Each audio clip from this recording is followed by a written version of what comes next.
Yo, yo, mic check, mic check. There we go. Looks like it's working. What's going on, guys? Sorry for the delay. What's up, Mo Daddy? 84 years. Yeah, I know, man.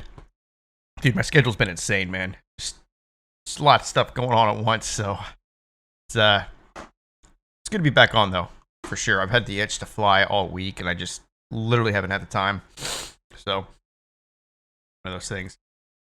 Oh, and already the bots are here. The bots are here already, man. I haven't even been live for 10 minutes. I've already got this nonsense to deal with. Delete. Thank you. Hope everybody's doing well today. Happy, today's Thursday. Happy Thursday evening. Hope everybody's week is going splendid. Yeah, guys, schedule's kind of all over the place. Like I said, apologies for that once again. Should hopefully get back to something sort of normal after next week. Stars are in the Stanley Cup Finals, as I've said before. I don't know if we have any hockey fans out there, but the series could end as early as Saturday. It can go as late as next Wednesday. It just kind of depends on how well we play. So with that in mind, for sure, if there's a Game 7, it's going to be Wednesday. They're slated to play Monday and Wednesday next week, so more than likely next week we'll be switching to Tuesday and Thursday again.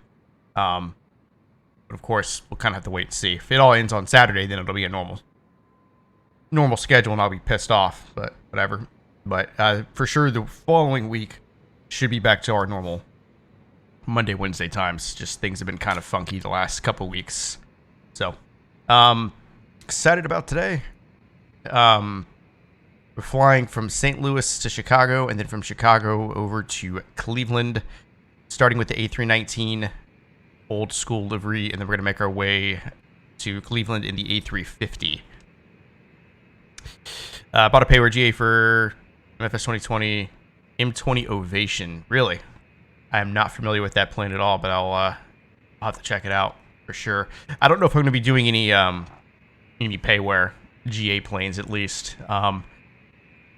We're going to be, of course, focusing our airline Big Ten flights on Xplane, and then, of course, we'll just use MFS 20 for visual stuff, GA stuff, VFR flying, things like that, at least until A320 gets a little bit better, a little bit more flyable, and or we get suitable payware aircraft.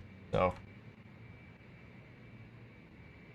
we'll be switching back and forth, like I said, but part of me just wants to kind of just keep up with Xplane a little bit more, just because it's just a little bit more functional for what I like to do, but we'll play it by ear. So I've got my flight plan already. I do need to file with VATSIM real quick. I think I have a route here. Looks like we do. Let me see. Yeah, we'll just go with this route here. VATSIM changed their UI on their page here, so gotta get you. Yep, I already authorized this before. Thank you.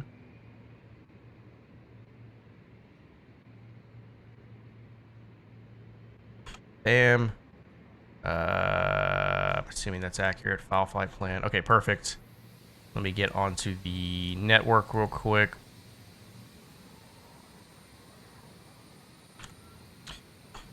Sporting the old PSA livery today, old school American Airlines livery. In case y'all haven't noticed, smiley face around the plane. The A319 in all its glory. But ignore that.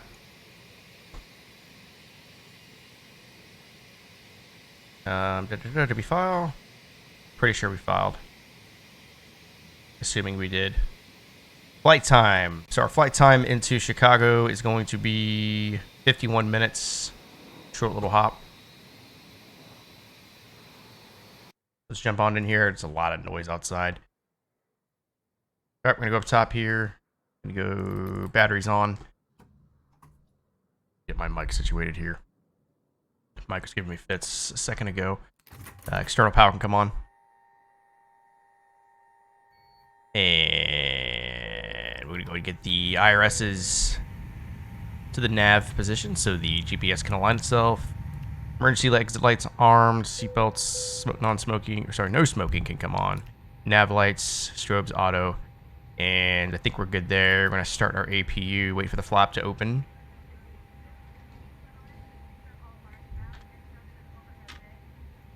I think I heard it.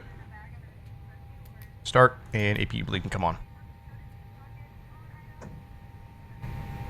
Oops, a little loud.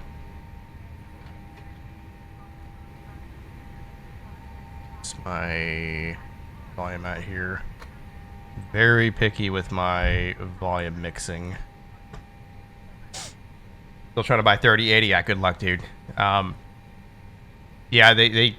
I've been checking intermittently. It's tough right now, man. It is tough to get a hold of one of those. Newegg every once in a while we'll have something. We'll have something that pops up. Best Buy every once in a while, and then it's just they just sell out immediately. The 3090s sold out immediately. Those released earlier this week, sold out immediately. EVGA had some stock. They've been really communicative with everything. They sold out immediately. Yeah, I just at this point, dude, unless you're just F5ing on every website imaginable, I don't think we're going to be getting this graphics card until next year. I mean, maybe around the holidays, maybe November, December, but just it's a combination of just extremely, well, it's three things: extremely high demand, very low supply, and then bots and scalpers are just scooping them up.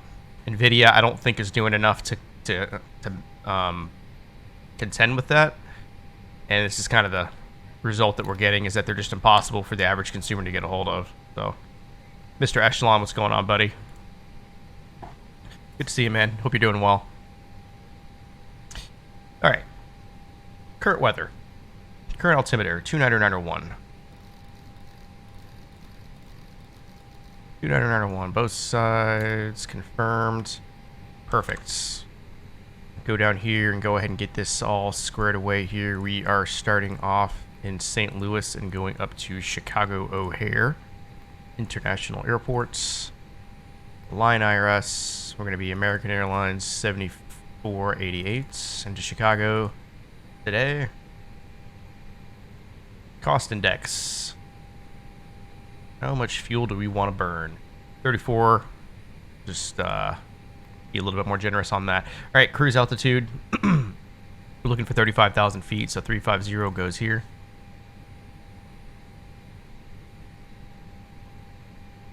That is good to go. And we are ready for people and gas. We're going to go to our toll list menu here, and then we're going to pull SimBrief up and take a look at what we got here. So for this flight, we need 6,800 kilos of fuel. 6,800 confirmed. And our zero fuel weight needs to show 57.3. 7.3, apply, perfect. We go here, 57.3. That plugs in there, and block fuel once again is 6.8. Everything else should pre-fill for us. Takeoff weight 63.9. Pretty close to what SimBrief wants, 6.4. That's close enough for me. So we're good to go there. All right, fuel and people. This plane is so efficient, man. Like it's so easy to just load and unload. Some of these other planes are a little bit more complicated. It just takes a while. I like having the option of just doing this quickly. I know, like, for immersion's sake, you can have like a quick load time, but you know, that's why we have the IRSs loading in real time right now, because it takes time to get everything plugged in with this. But just the load part, it's nice to speed through that a little bit. All right, so we're gonna go to our flight plan, our routes.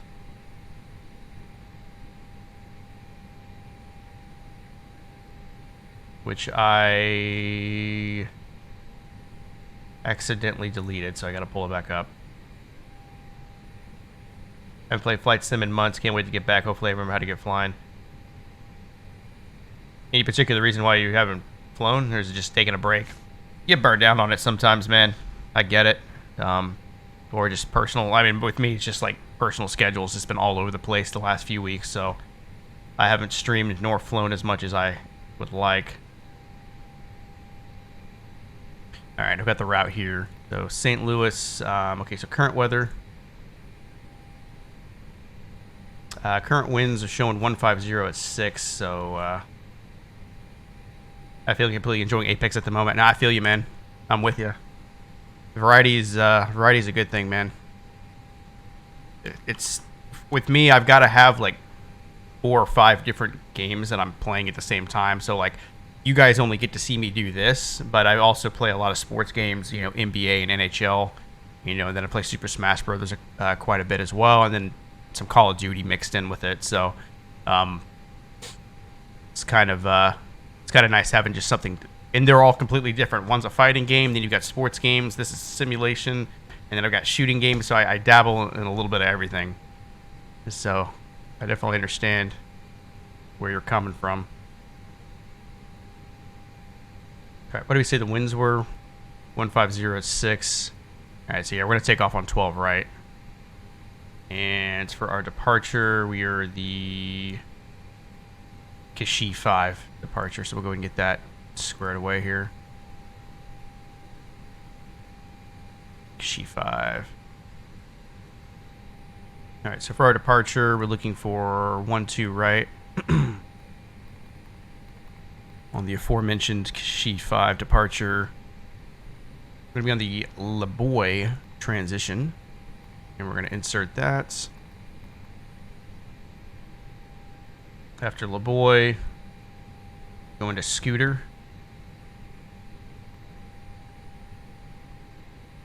Scooter.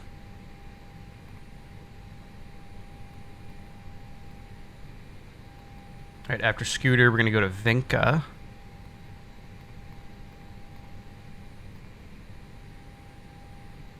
Insert that, go into our destination page here. Now, current weather in Chi-Town.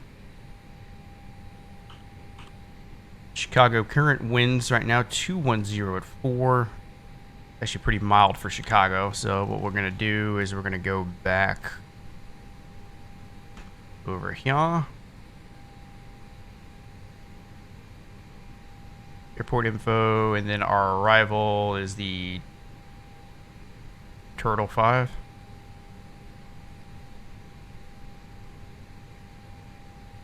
Alright. The winds 210 at 4. So we'll land on 28 center. Let's plan for 28 center. I think 28 right's for departure. So 28 center is probably going to be okay. ILS 28 center. Turtle 5. A runway via.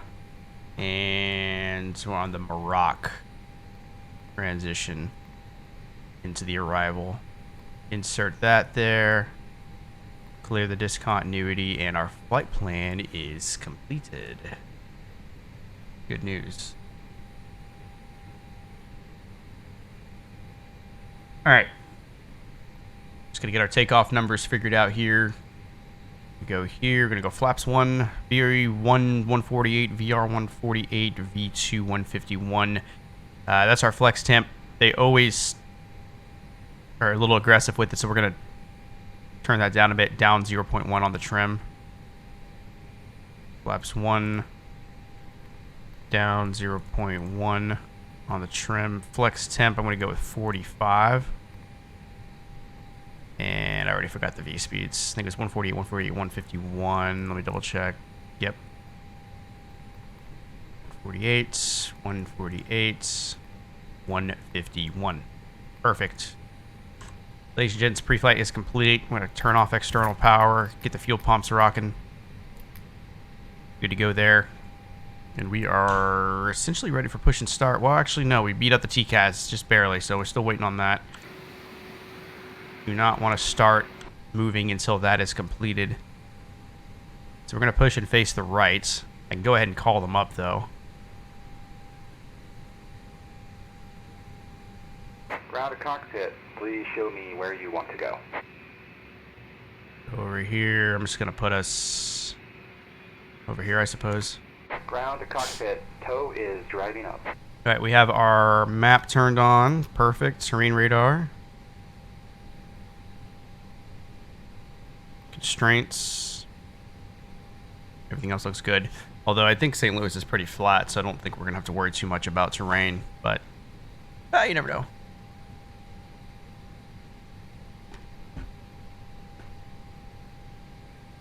We did get the Zebo updated. Hopefully my reverser doesn't turn on in flight.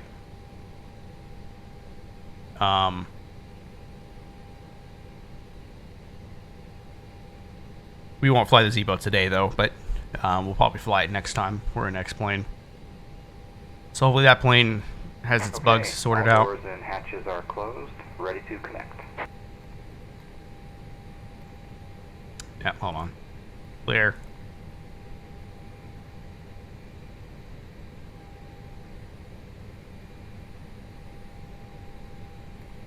I just now noticed that 8 and 9 on here.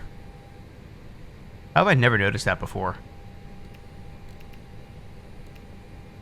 Alright, that's good to go.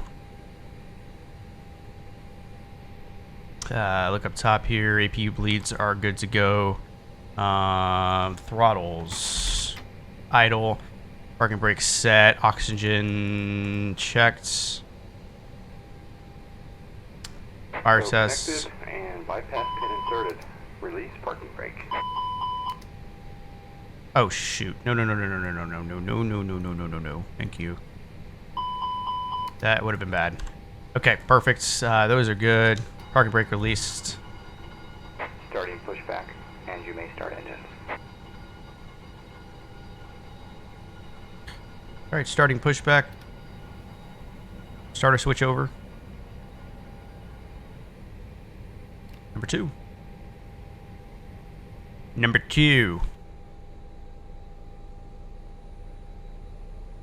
Looks like we're flying EasyJet from this angle because of the orange on the wings.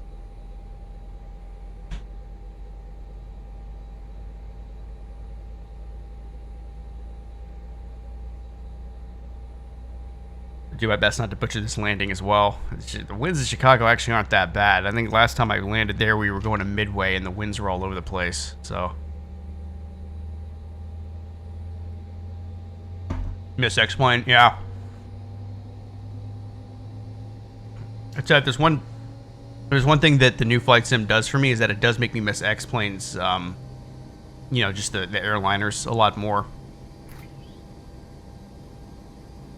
Because flying that A320 in MFS, dude, it makes me want to pull my hair out, honestly. But we're still gonna do it, just because we love the scenery. I'm still gonna subject myself to that torture, but yeah, it is a breath of fresh air sometimes coming back to Xplane, especially with Vulcan now. I mean, the frames are so much better that the sim just runs so much more stable than what it did before. It's just a shame that we couldn't get Vulcan earlier. Disconnecting tow, stand by.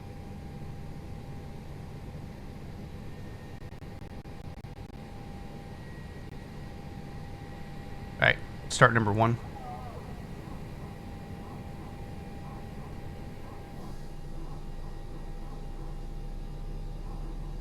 But we'll be on Xplane for the foreseeable future. You know, of course, Flight Factor announced their 787, which I'm kind of skeptical. I think everybody is. Magnite updated their 787s today, actually, with the updated cockpit. So for me, I'm just waiting on the custom FMC. Once that FMC gets customized and it's more functional, then we may pick it up. Just Flight Factor right now, man, I don't know. I mean, I know I bought the A350. And bypass pin has been removed. Hand signal will be on the left. We'll see you next time. Have a safe flight. Thank you. I know I bought the A350, but mostly because Tolis had to bail Flight Factor out a little bit on that. So we'll see, man. Maybe they'll do good with the Dreamliner. Who knows? I mean, I will say the 7.5 is probably their best plane right now. Gear pen.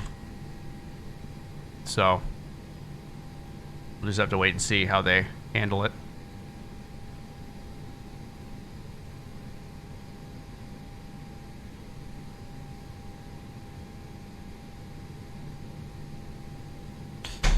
Okay, brakes, RTO, flaps 1. 2 good engines, starter goes to normal.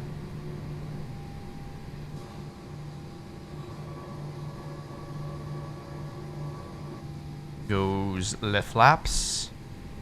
Let's go down here. And we're gonna go to our flight control page, test our flight controls. Make sure we can control our aircraft today. Rudder's looking good. Ailerons. Pitch looks good as well. Why did it do that? I did not tell it to retract. Alright. This A320 or this A319 is haunted, guys. It may have been my throttle quadrant that did that, actually. Alright, we are ready for taxi. We are going to go straight ahead. We're going to turn on Papa and then take Delta all the way to 12 right. We will cross runway 6 on the way there. Okay.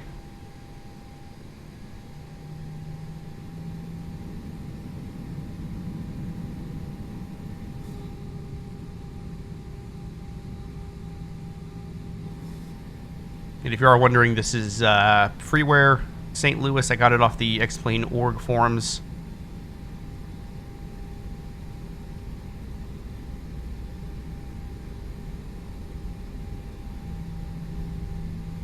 Completely free. It still has pretty default building. Or this is kind of, it looks like this is updated. The tower looks custom, but it's not rendered the greatest. But it is freeware after all, so I won't be too harsh.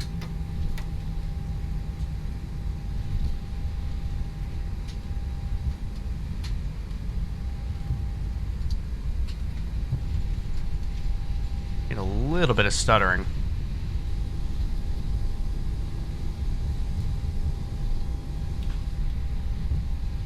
Lined up here. Do our cabin check. And takeoff config is normal.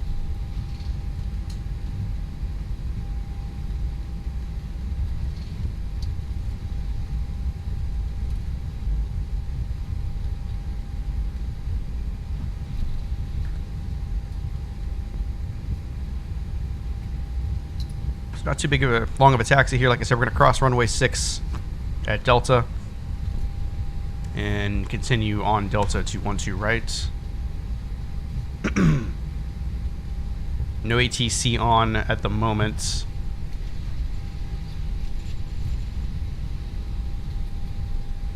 Just having the hardest time deciding where I wanted to fly to today. I figure Chicago was a solid choice.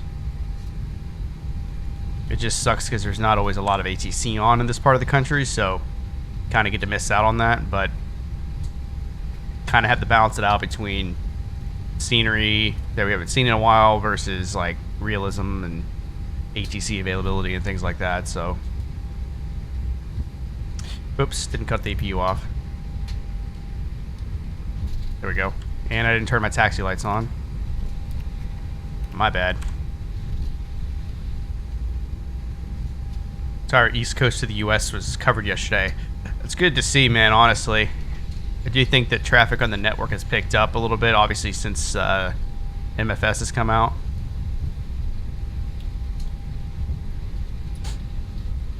Clear right, clear left. The East Coast is usually pretty well staffed for the most part on VATSIM. West Coast is where they tend to struggle with their coverage.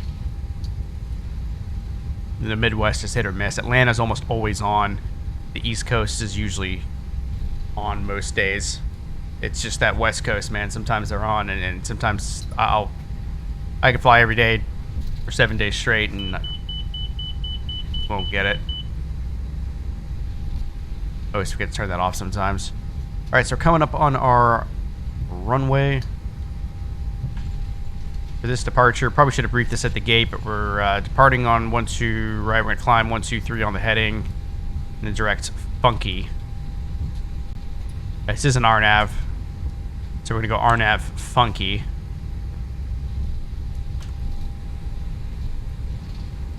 As designated there, so we don't have to actually mess with the heading. And we're going to 35,000 feet. Landing lights and wing lights can come on. Runway 12 right is confirmed.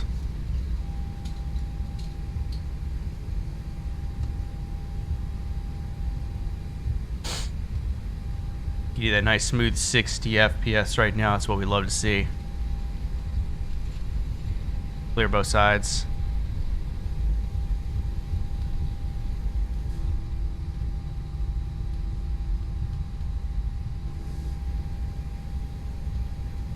Start our clock.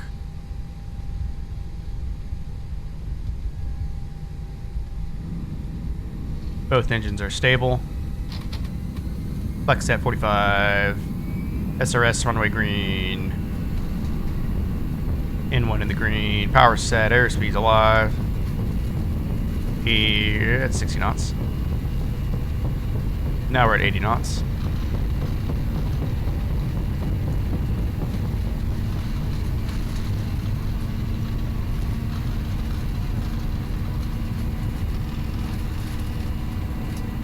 B1 rotates.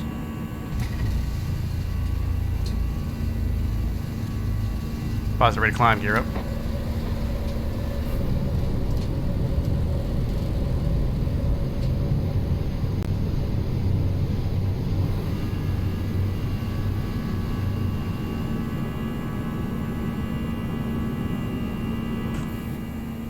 See you later, St. Louis. A little late on our turn. We're gonna go flaps clean.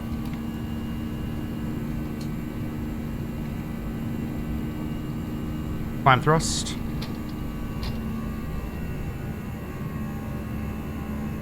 And we're gonna lower our nose here a little bit. Gotta pick up some more speed.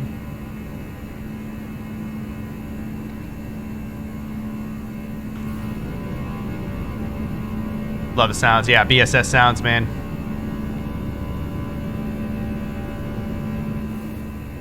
BSS sounds for the win.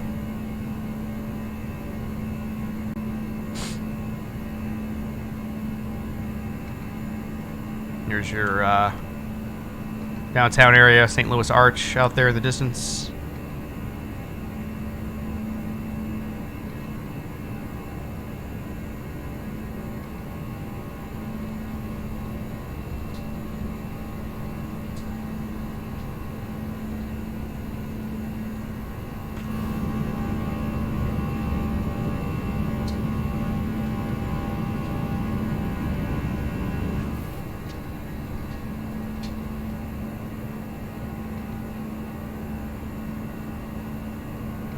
Yeah, it's really hard to fly these planes without BSS sounds. There's been a couple of times when like TOLUS will update the plane and then like you kind of have to wait for BSS to update the sounds.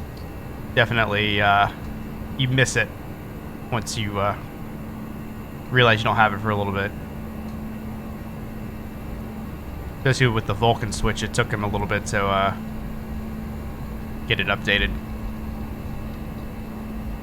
Alright, so we're still hand flying right now.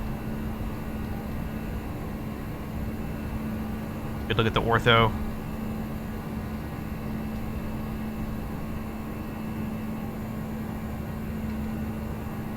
Alright, go autopilot. I'll turn that off. And everything looks good. To go into this.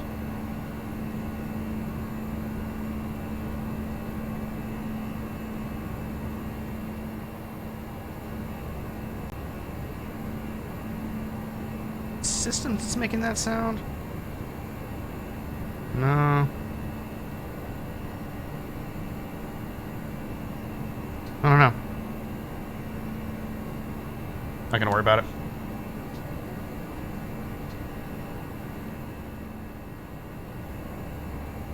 Turn it down just a little bit. Alright, so that's 10,000 feet. We're going to go lights off. I never turned my beacon light on. I forgot to do all kinds of stuff.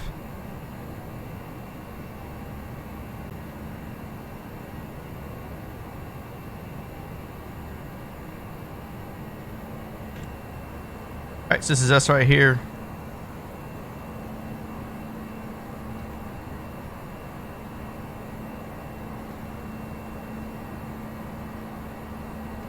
Took off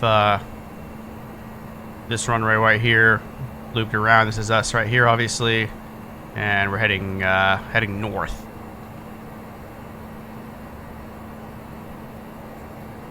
On our arrival, Climb Via said that caps us at 5,000 feet, but we already cleared ourselves up to 35,000. There's no ATC to tell us otherwise, so it's kind of at our discretion on that. Looks like Cleveland Center is actually on, so if they stay on for a little bit, then we'll be chatting with them later on. It's pretty rare to see Chicago on. Chicago almost never gets on.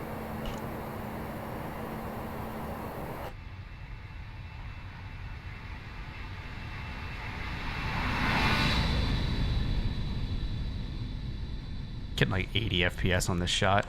It's awesome.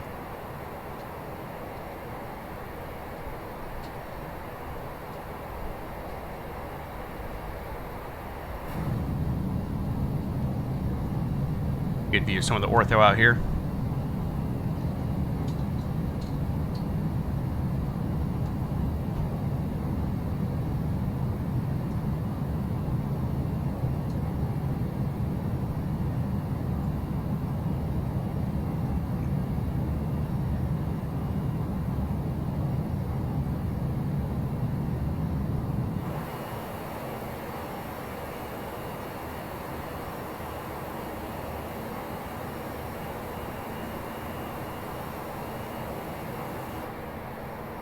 It's like that hissing sound. I'm trying to figure out what's causing it.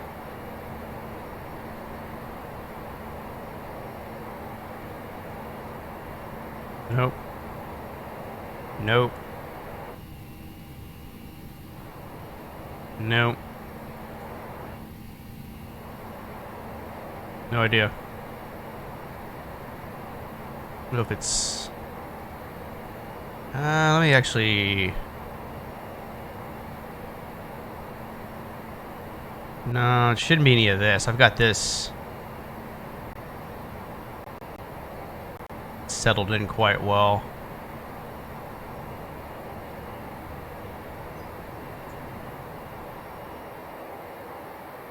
Huh.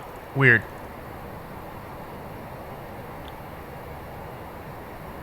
Oh well. It's not the end of the world.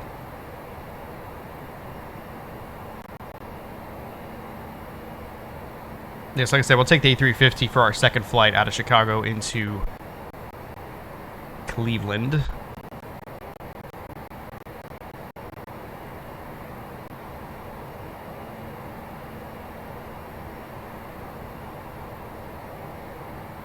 The thing I have always noticed is that only in this plane,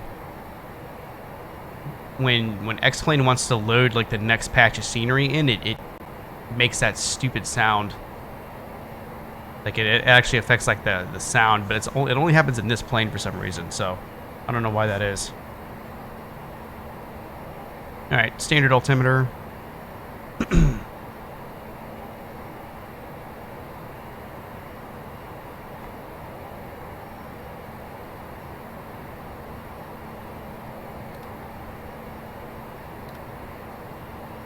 Everything else looking good. We're only going to cruise for really just a few miles and then start our way down into Chicago. So we won't be there for too long. Oh, I wonder if it's this. No. Wasn't that.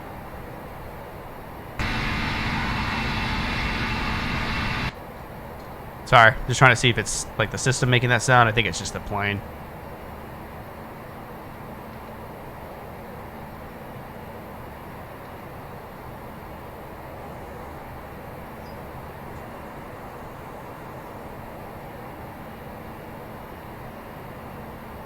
Get about 70 FPS right now, man. I love it.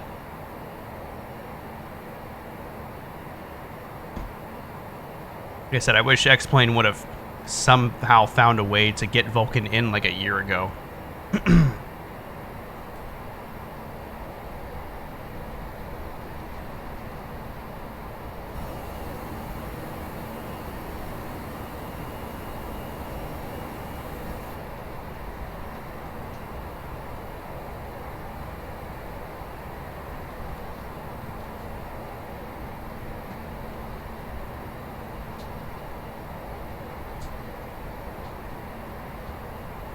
It's a 380 again, or a 3080 again. Where are you trying to get it from? Are you trying like Newegg or Amazon? Because every time I look, it's out of stock across the board. Shit's impossible to get a hold of, man.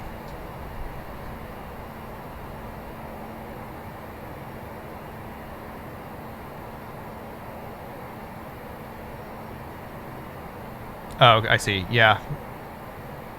There's like instock.com or something like that.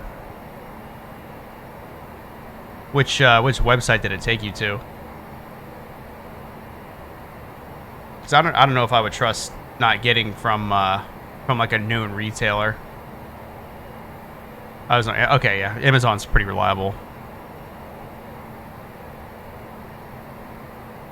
Yeah, man. So like, if I go to Newegg.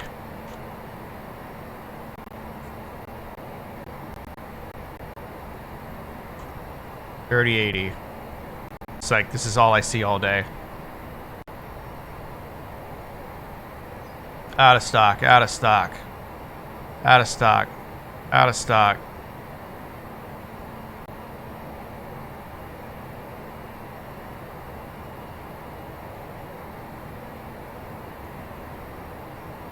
And they even tried getting sneaky and like throwing in these combos. Like some websites are doing like pre-built PCs with the graphics cards in them, so you're having to buy like a whole PC just to get the graphics card. It's kind of a joke, honestly.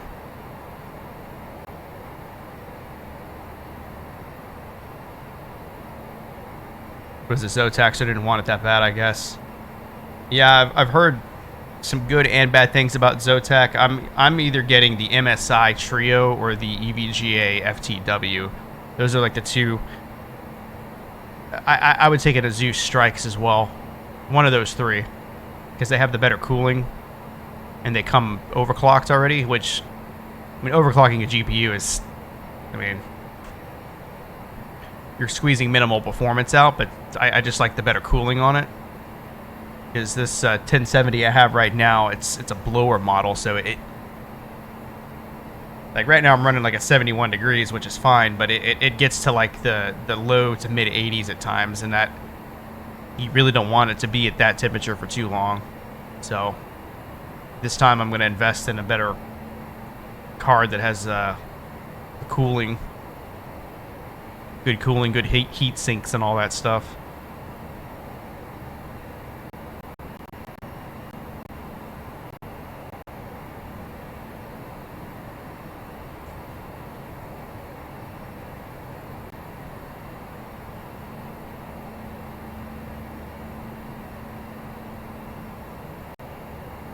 Oh, I see.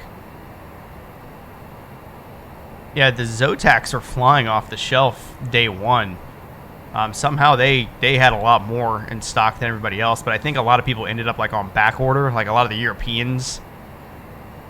You know, because I was looking on Reddit on their launch day thread, and a lot of people were getting Zotac orders in, but then like they weren't being actually, the orders weren't being filled. They were like being placed on like back order and stuff, which kind of sucks. But I can't for the life of me understand why they didn't do pre-orders. Just don't get it. Like, get a CAPTCHA on every website, that way bots can't access it, and then just do pre-orders. That way you know what your demand looks like, because obviously the demand is more than the supply right now. I just don't understand why Nvidia and the third-party vendors couldn't do that this time around. It could be because of COVID. You know, manufacturing is, you know, I don't know what that looks like exactly, but it's like, just say that then. But I still feel like, even if I put a pre-order in today, but you can guarantee I'm going to get that card within 3 months, I'll wait, man. But that way I'm not having to, like, look on websites every single day hoping that somebody pops up in stock with one. You know, but if I could just put a pre-order in and then wait it out, even 2, 3, 4 months, I'm fine with that, just knowing that it's secured. So this hasn't exactly been the most consumer-friendly hardware launch on the planet. I don't know what they were thinking, honestly. But Nvidia has rightly been getting roasted on multiple websites and media blogs and things like that, because I don't think that this launch has been handled properly. At least not the way that a huge company like that should implement it.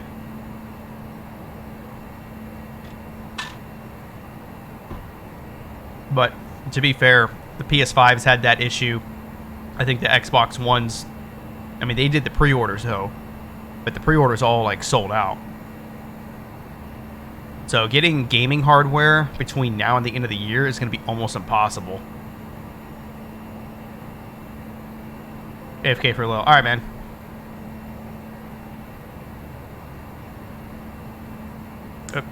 Sorry, guys. I apologize for that.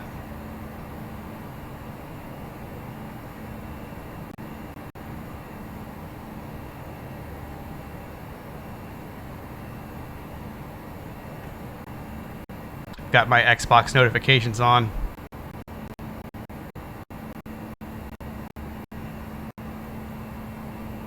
Let me block that individual real quick.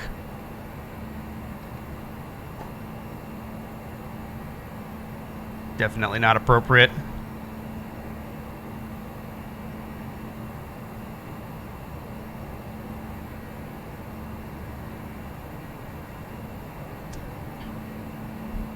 I've got to pull up my thing here.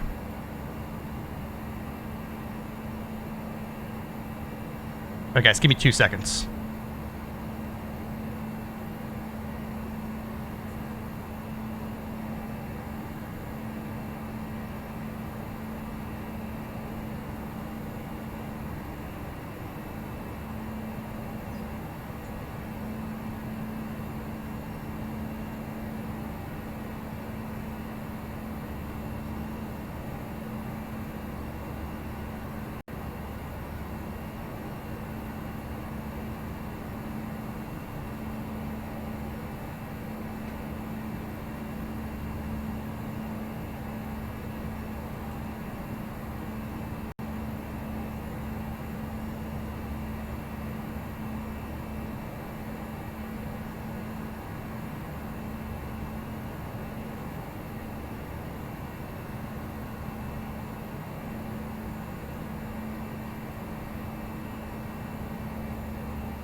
Sorry, guys. Sorry about that. Turned off those notifications. Sometimes I get random messages from Xbox Live, and fortunately I can't control what people say all the time, so I apologize for that. Alright, so I'm coming up on cruise now.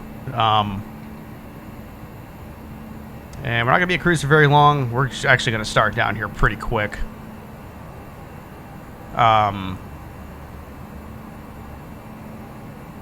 We need to get down to 11,000 feet. So we're going to go and actually turn the seatbelt signs on. And... nope. Don't want to climb.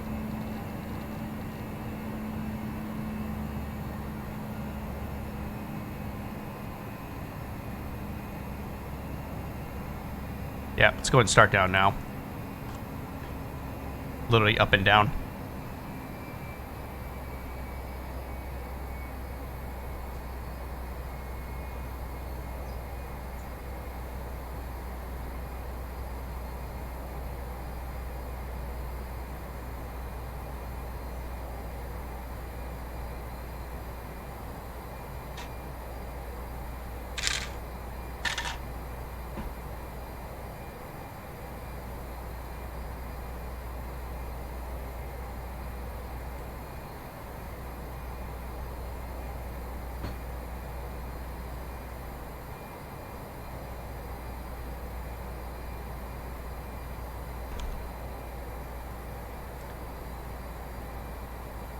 All right, so nice steady descent here.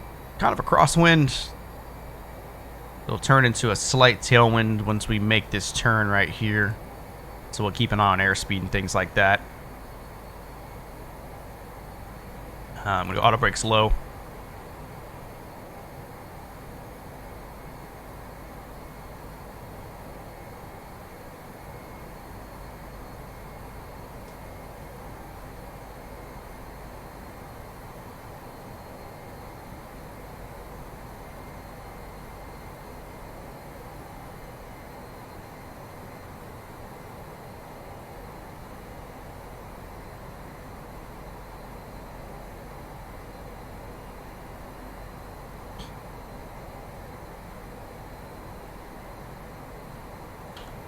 Guess I don't have ortho for this part. We should be coming into... Yeah. It's just like this small patch here that I don't have it for. I don't have it for a lot of the Midwest because I don't fly in the Midwest that much. There's not much to see out there, unfortunately.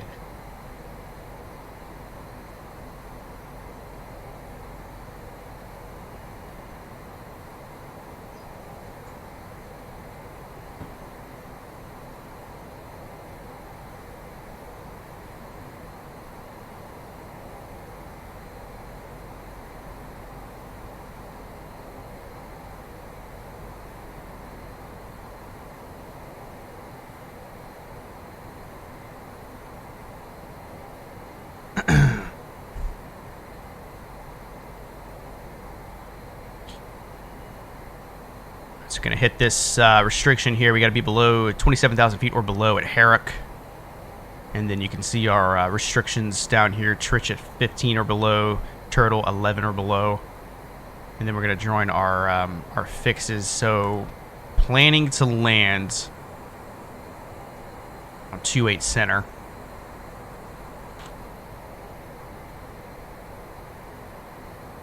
So we'll basically do a downwind and then turn and come back the other way. So not necessarily straight in approach, but pretty standard, easy one for the most part.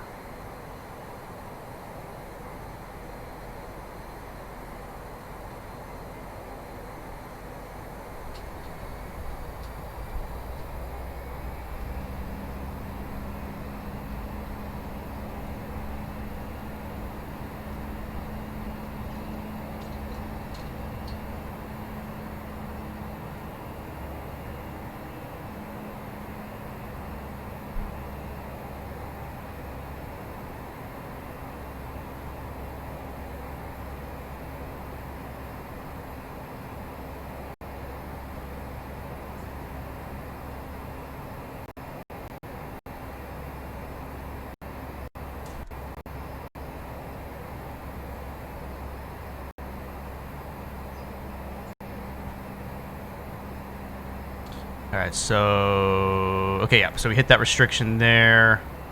Trying to figure out why we're leveled off. Okay, now we're going back down. Okay, perfect.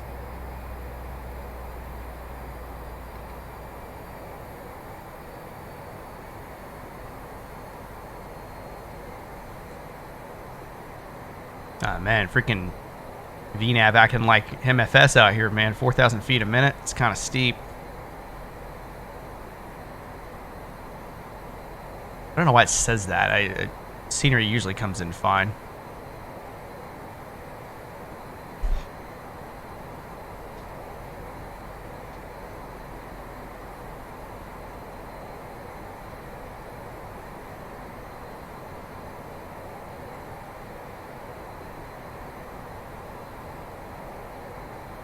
Yeah, so get the ortho coming back in now. Away from the tacky default stuff.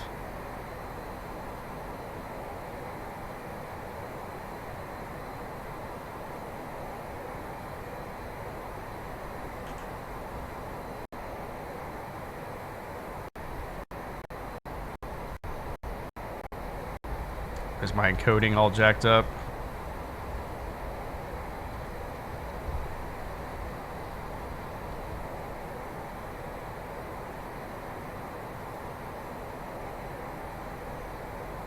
Yeah, the ortho definitely Looks better than the default for sure.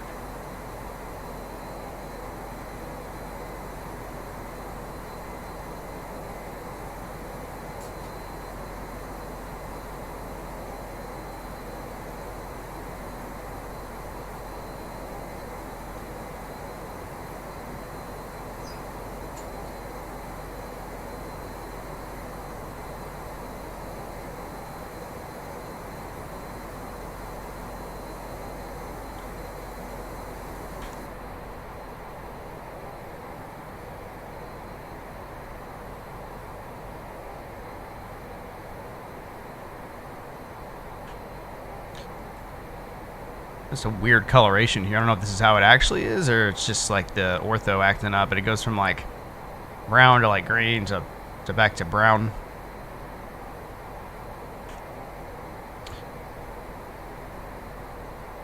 So we're about 75 miles from the airport, but again, we're going on a little bit of a downwind and then looping back around, so that would be adding about 10 minutes or so to the flight.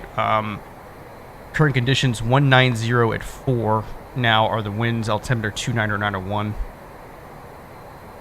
I'll plug that in here in just a second. Right now, actually, 29 or 901, both sides.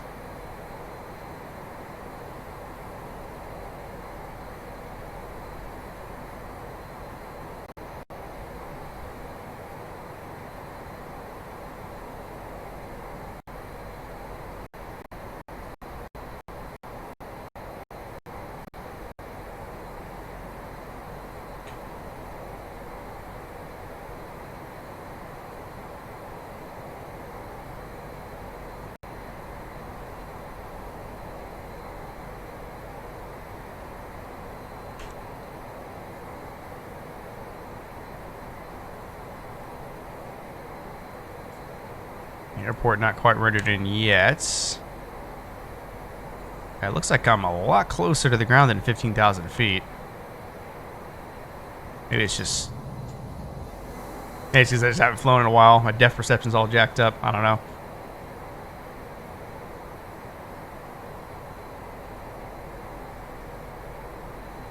Everything looks good. Descent profile looks good.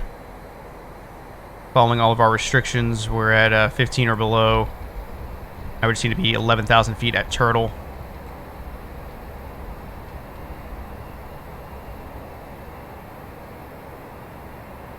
Speed's looking good. We're under the red.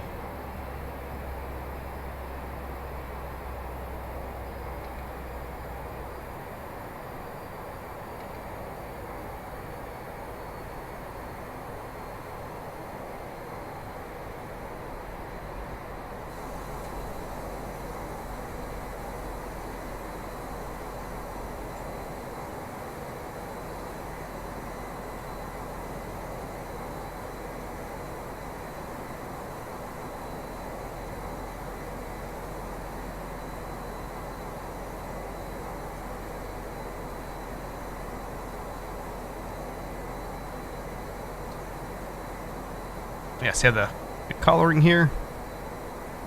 Like a weird, like shape it's trying to make, I guess, with the green part.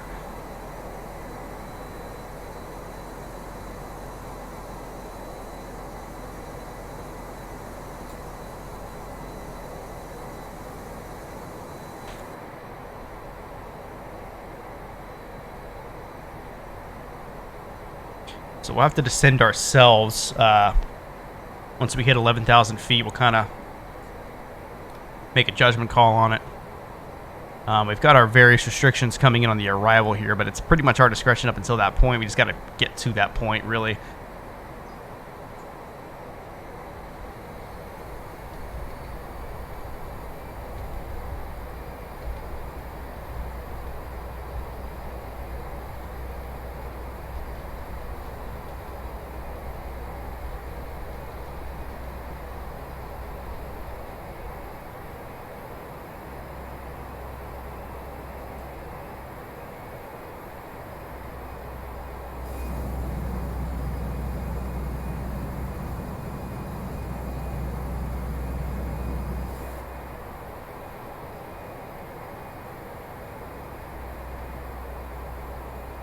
About 40-ish miles from the field. Still not rendered in yet.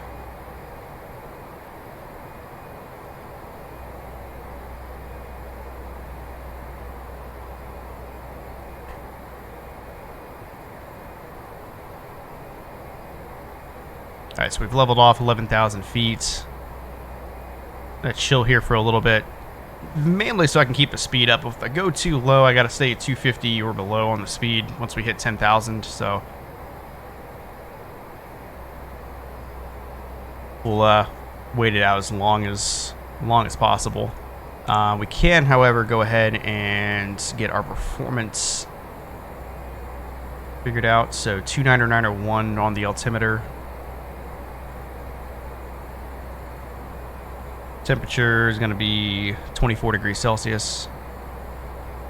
Winds are 190 at 4.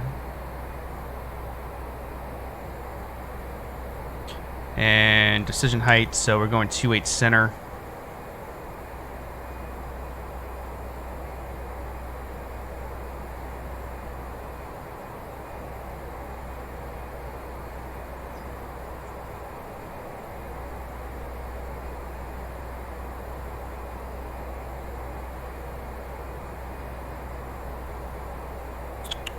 Okay. Try it again.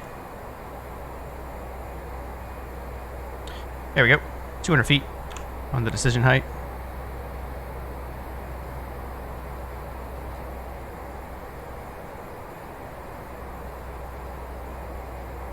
And there's our straight in approach once we make that turn.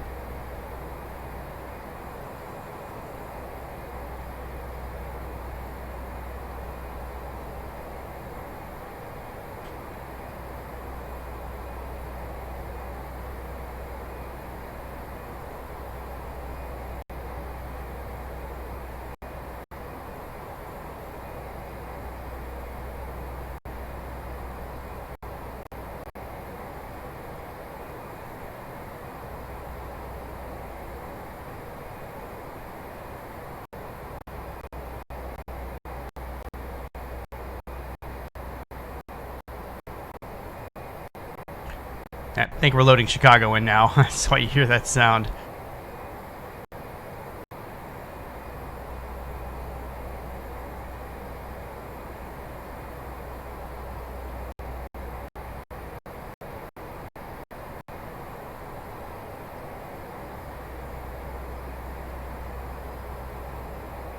I think that's our airport right there.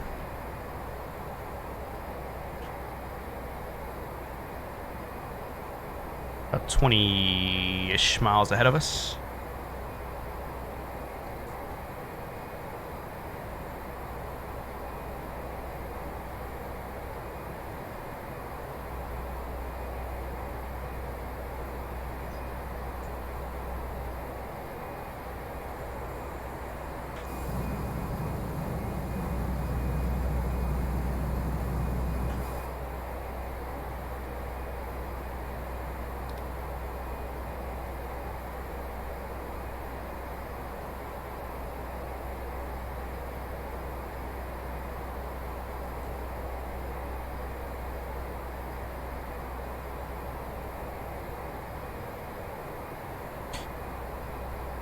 Alright, downtown Chicago, way out there in the distance.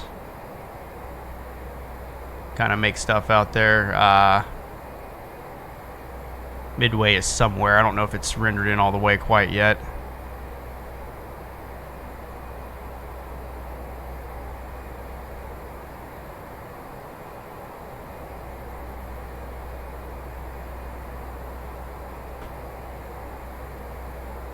Is that it right there? Nah, I can't tell. It's probably not going to render in. I don't know if we're going to get close enough. Actually, we might, actually, because we still have a little bit of ground to cover here. But our airport, the one we're landing at, is pretty much directly out here in front of us, Chicago O'Hare. Absolutely behemoth airport. Got all kinds of crisscross runways. This one out here in no man's land. It's basically Canada out here.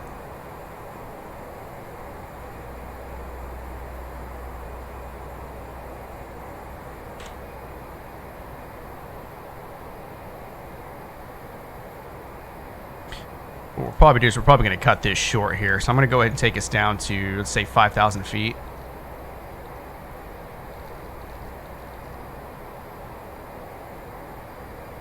Get our landing lights on.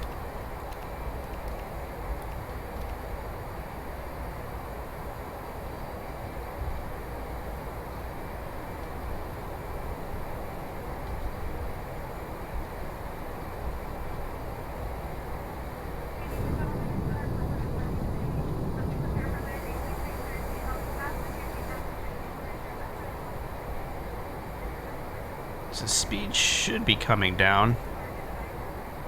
It's not, though.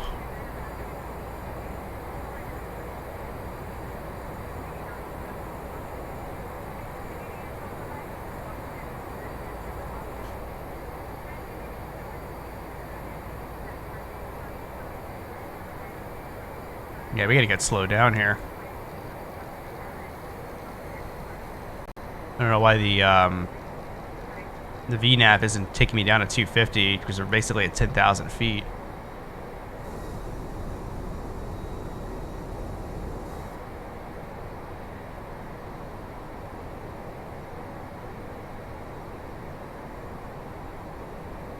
Downtown Chicago.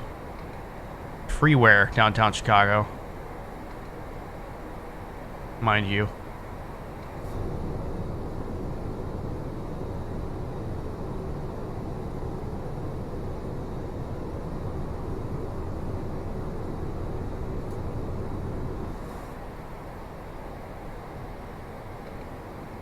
Alright, let's expedite this a little bit. So I'd like to make the turn like right around here somewhere.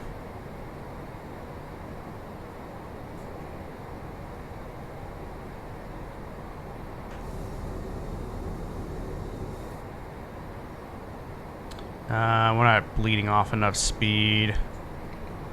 Let's help the plane out here a little bit.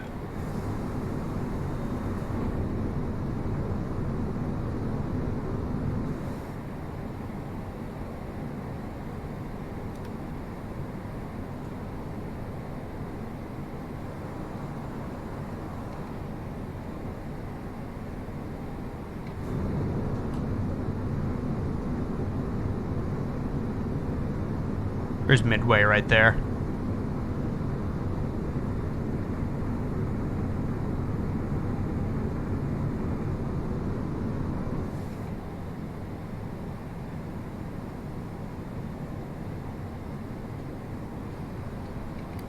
Alright, bring those in.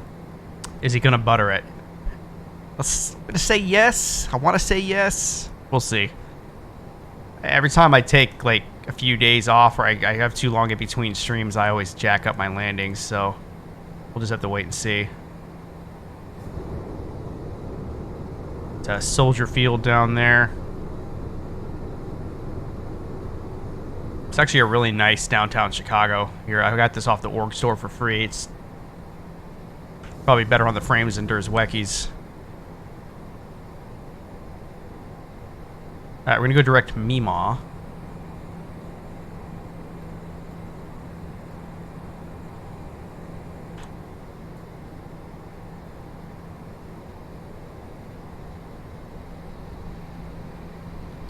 What we'll do is we'll do this and do that.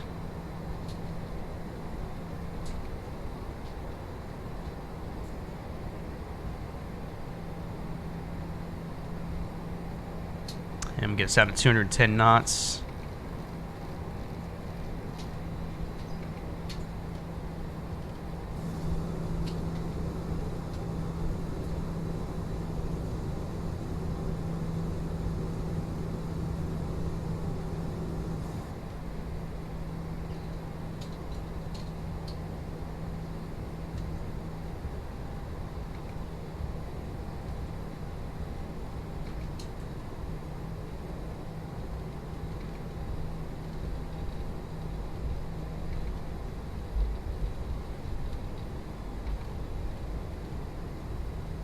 If I see triple-digit feet per minute, I'm unsubbing.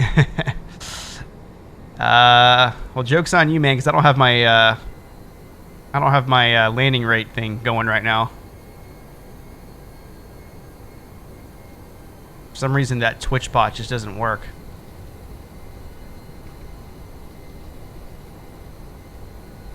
Yeah, I can't get it to work. Ever since they ran an update about a month or so ago, and I haven't been able to get it to work since then. But, come on, guys. You guys have been around long enough now. Y'all know a good landing when you see it, okay? So, I've never been a huge stickler on feet per minute. It's about center line, you know, hitting your VREF speed, and, you know, if it looks good, chances are it's probably a good landing. But yes, it would be nice to quantify it. Shot of Chicago over yonder. Willis Tower out there.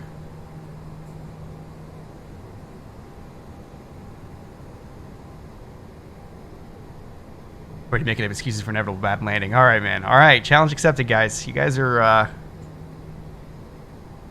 trying to test me today. I mean, it is the tallest. This plane is one of the easier ones to land in this, so I honestly don't have an excuse.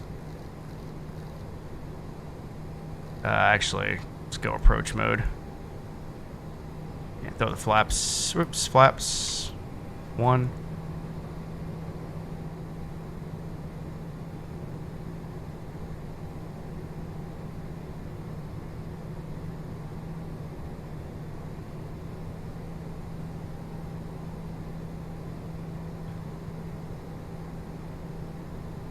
Huh.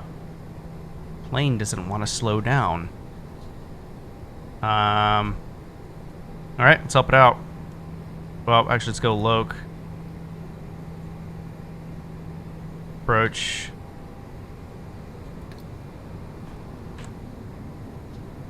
You know, let's drop the gear. The gear should help.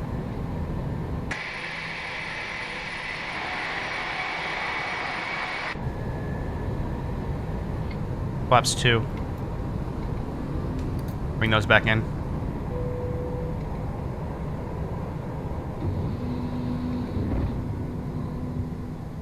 Alright, guys, got glide slope and localizer. I armed him a little late, but we still got it. Luckily, I had the foresight of putting 3,000 in there. Otherwise, I would have overshot it. Flaps 3.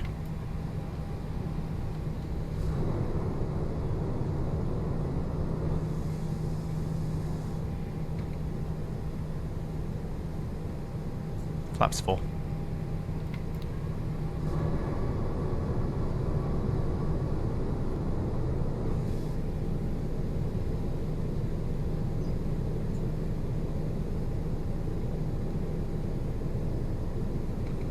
Just after next flight, one of my other favorite streamers is Cleveland Center. Okay, cool, man.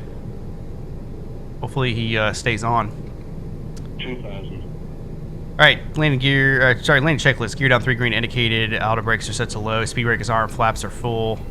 Cabin check. Cabins are checked. Alright, guys. Let's put it on the ground. About 5 miles out. Mr. Vertical Sim, what's going on, buddy? How's everything kicking in your world?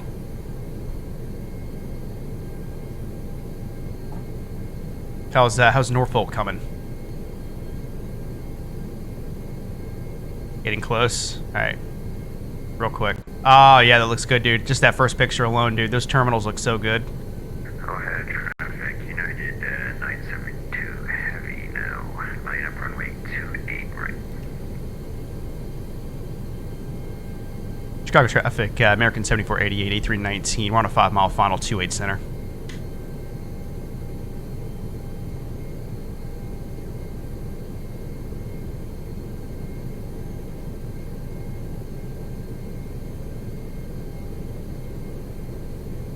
Alright, my airplane.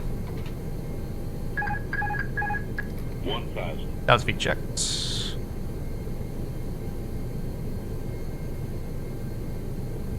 Alright, wind 3 knots off the left side.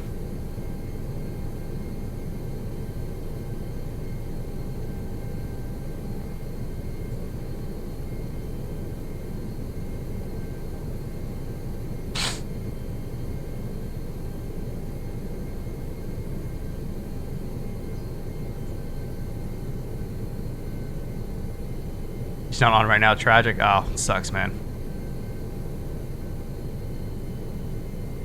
Alright, getting a little high. 500 feet checked. 400.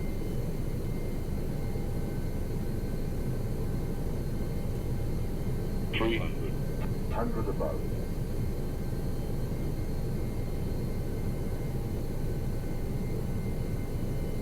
200. Minimum. Continuing.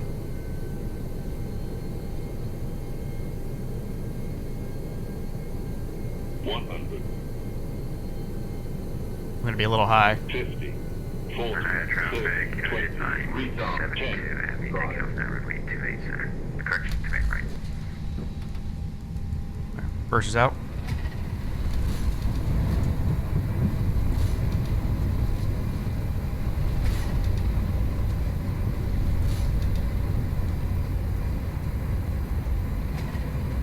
That's 80. Manual braking. We'll make the next turn. Turn those on. He's a 6 out of 10. I did get a little high there. I was a touch high. What is going on here? What is this? Okay.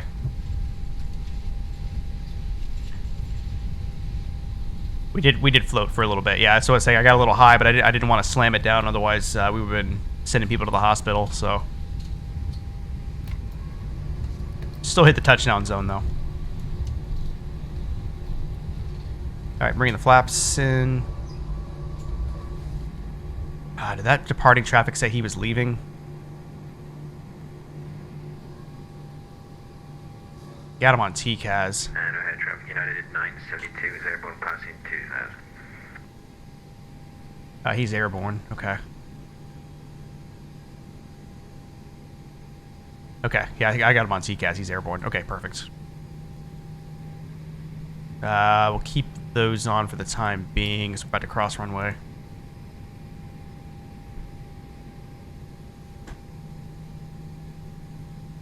I should just disconnect. I don't know what all these messages are about. Yeah, it's people clogging up the chat box with that stuff.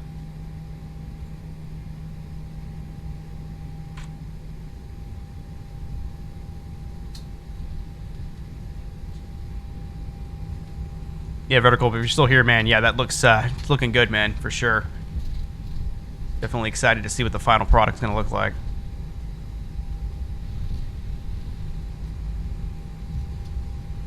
All right, take a right here on November.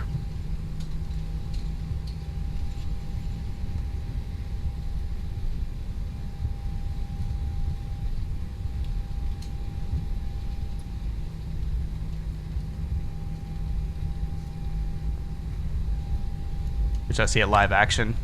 Looking forward to it, man. There's a lot of payware's been coming out, man, lately for MFS. Everybody's trying to get that hustle going. It seems like. We got the brake fans on. You got to start the APU.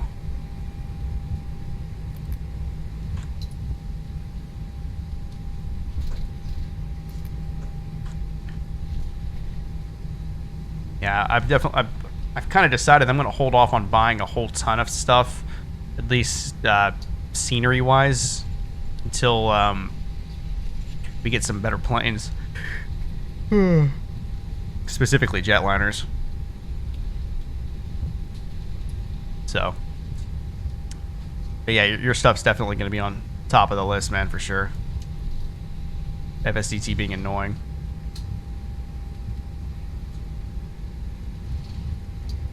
Yeah, we need like GSX or something, man, or like a better pushback equivalent. Probably gonna snag one of these gates. I don't know if I'm going United or American with this terminal right here. Crossing runway, clear.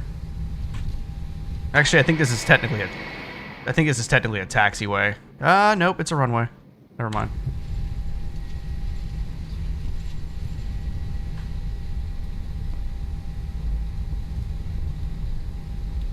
Turn all that off.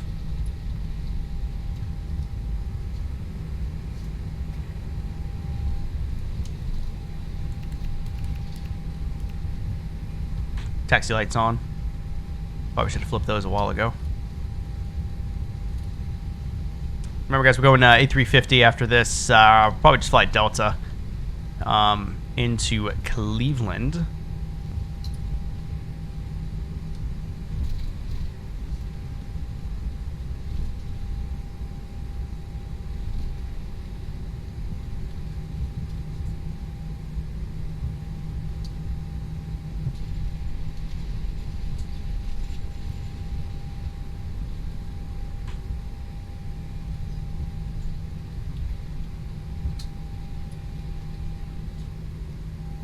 I'm going to snag one of these mini gates here. Kind of an empty little plaza here.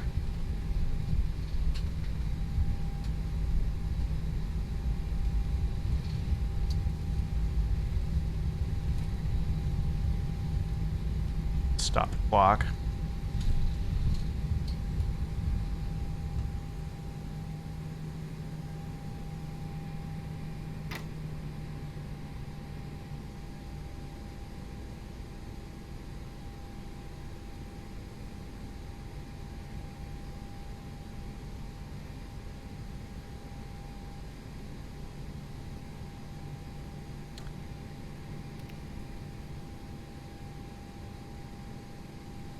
And let's see if we can get this right. There we go. Parking brake set. And we can go ahead and kill the engines. Beacon lights can come off. Seatbelt signs off.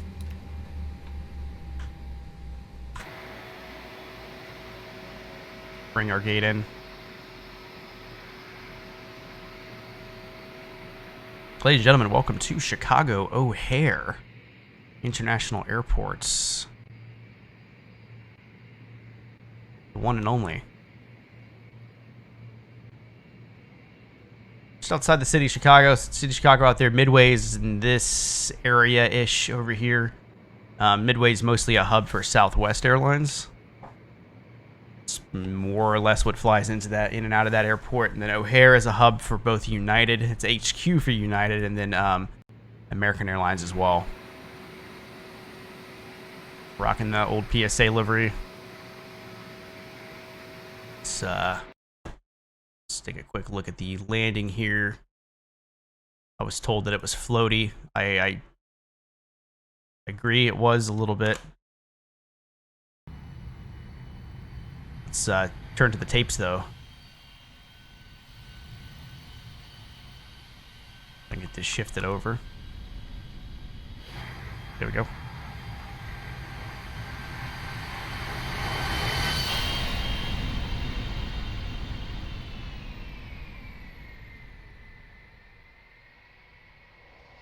Yep, so we missed center line. And don't know if it was floaty. Maybe just a hair right there. Didn't land symmetrically. We were off center line there, so not the best, unfortunately.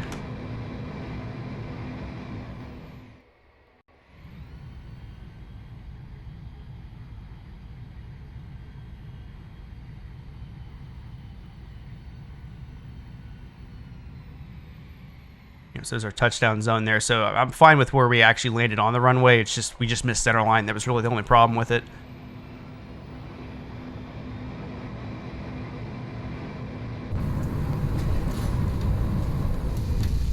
Passengers won't know any better, though.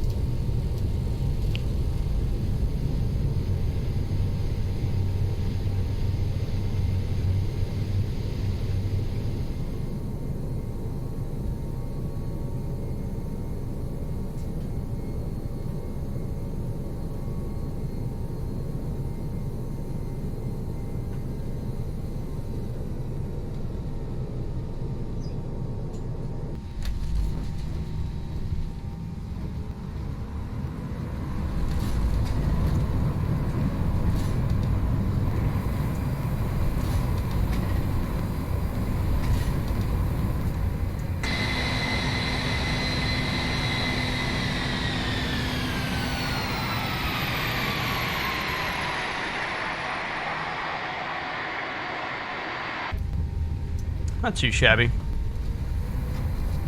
Just off center line. 20, 50, 100, Yeah, you want this lined up. I don't know why I 40, 30, 20. put in left aileron right there.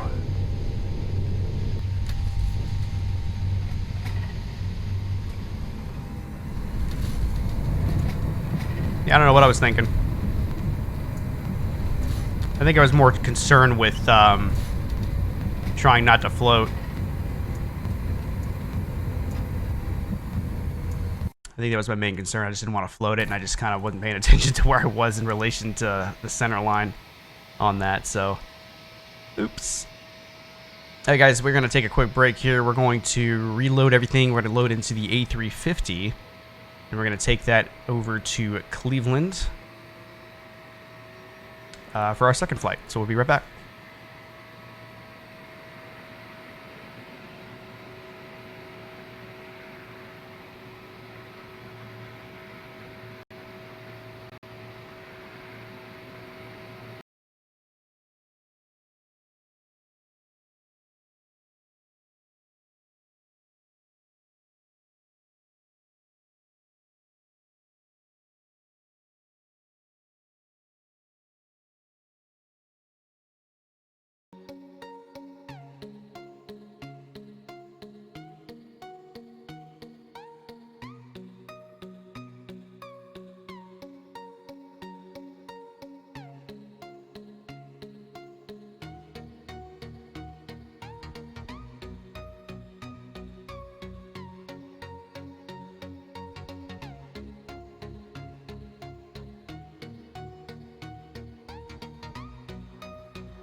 up and running. Do we even have ATC on? I don't think we do.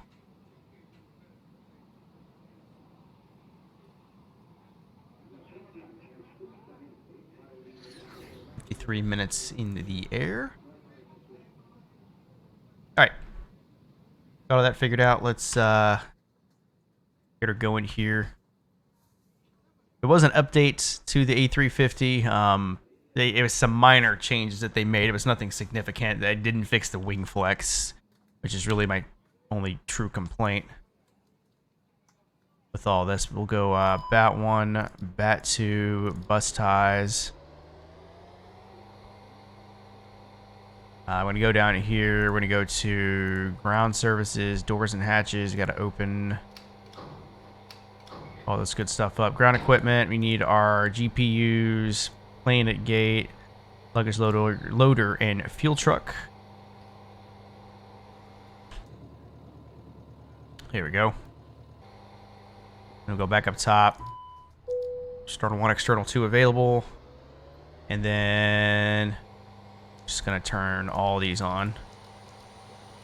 Those will be at fault just because we don't have those systems running currently. We're going to turn all these on.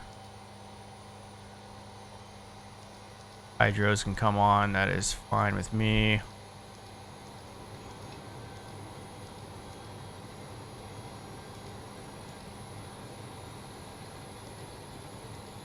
Yep, those will click on automatically. We'll make sure we turn that to auto. Perfect. Oh, gotta do that. And then we're gonna start our APU. Perfect. Emergency lights, seatbelt signs, strobes to auto, logo to auto, and nav lights are on.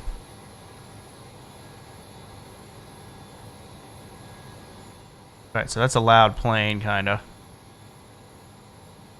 Should be good. There's our bleeds kicking on there for the APU. We're gonna go down to our FMS here and get our initialization page here. We're gonna be Delta Airlines 7488. Service Chicago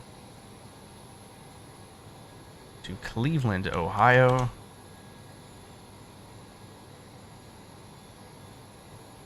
Pull these numbers here from SimBrief. SimBrief says flight level 370 with the cost index 73. That is spicy. Always like to add a little bit to it though. All this other stuff gets put in on its own here, so we don't mess with any of that. We're gonna go to our IRSs. We gotta put these to nav.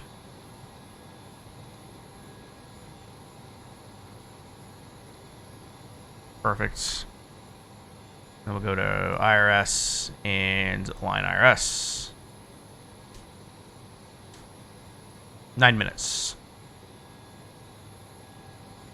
Should be plenty of time. As the plane continues to come alive here. Go back down here. Fuel and load. So we're going to go here, go to our airplane. Passenger. We'll go fuel first, actually. Not a lot of fuel for this flight. We just need 11,900 kilos. We're just going to go light. And lose about 3,000-ish. Let's do 7,000 there, see what that does. 11.5. 11,952. Perfect. We're going to implement that. Then we go to passengers. And our total payload, it needs to be 32.7. We'll go here. We'll go middle on that. What's our CG? 19. What do we need? 32.7.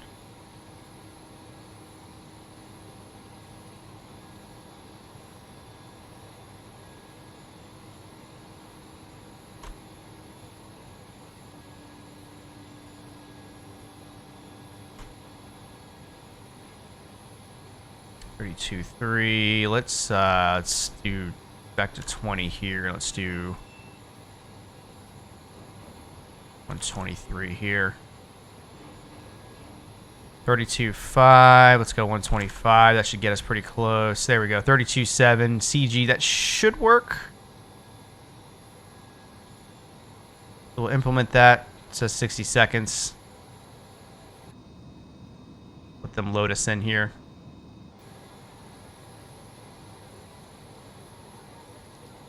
I'm going to go here. 0 fuel weights. Hold on. 172.8. Really? 72.8. CG we said was an even 20%. Double check that. It is. With our block fuel of 11.95.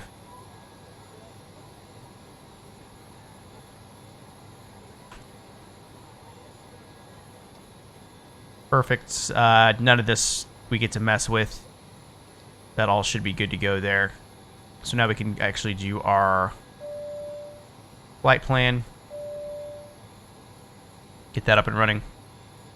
Let's see here.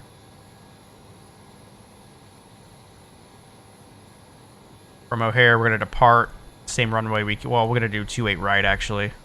Actually, we're going to need to have a tab for this.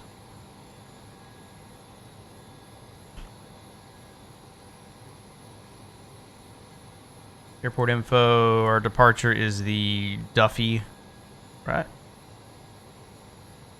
Oh, never mind, sorry, it's the O'Hare 5 departure. Is what we'll do.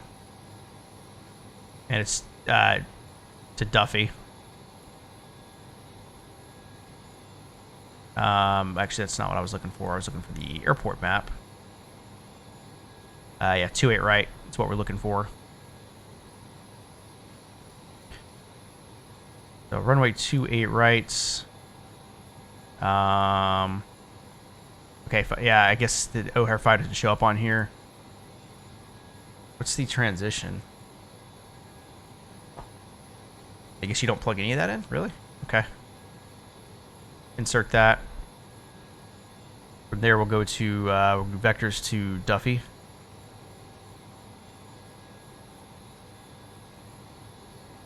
Insert next waypoint. Duffy. After Duffy, we're going logger. Logger.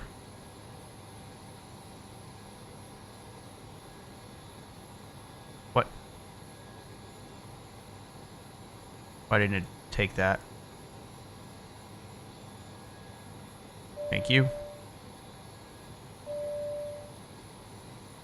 You know what? Gotta delete. Go next from the next one. But we don't need to do it that way. We're gonna go Cleveland. Actually, let's hold up. Cancel that. Insert. Hit Cleveland. Arrival.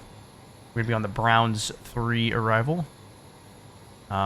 Star. Why can't I click on you? Why is this so none? Because do I have to pick the runway first?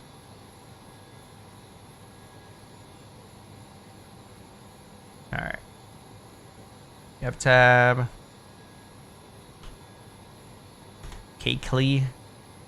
Winds Cleveland right now 0 at 0.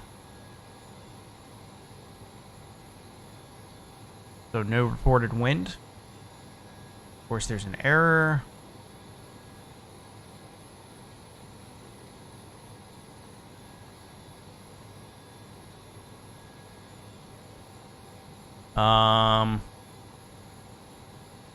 Okay. So I guess we'll just go straight in then and just plan for let's do 6 right, whatever. I don't think there's ATC on, so I'm not really gonna mess with it. So we'll do 6 right. Runway 6 right. Do ILS.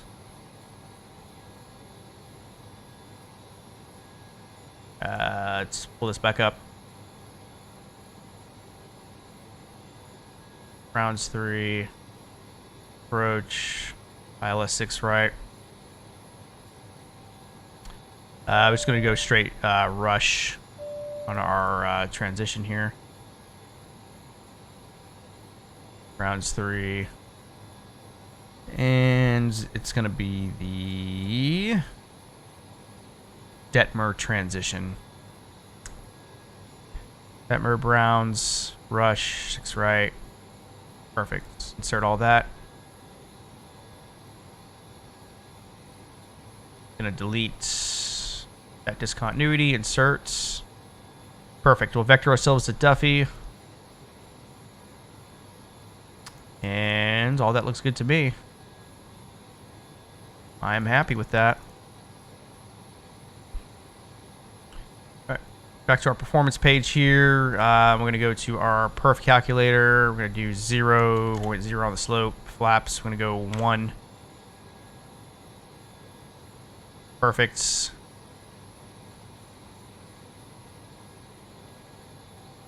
Flaps. Set of 1 here, so V1 will be 135, VR 135, V2 138, flex at 56.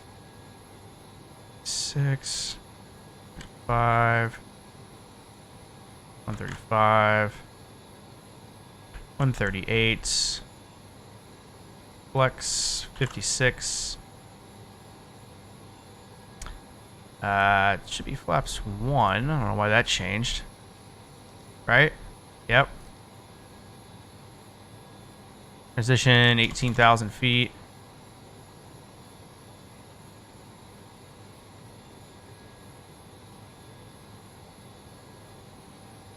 Let me take a look, Mo Daddy. I'll just check it on my phone, actually. Did you send it to me on Discord or through Twitch?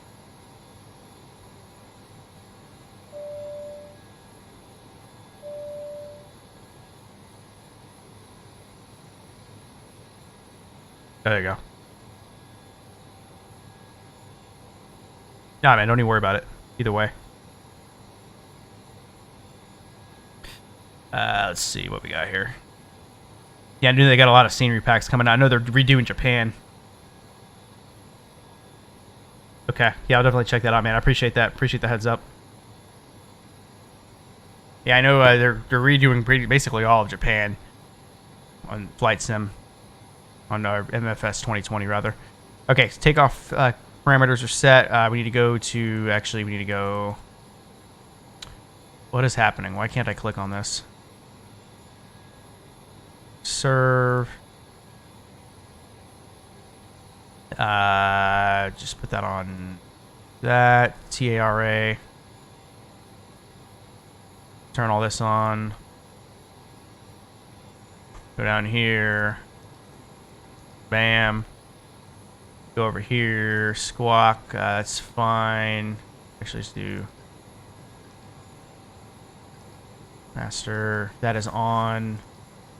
We'll be on 122.8. That's fine with me.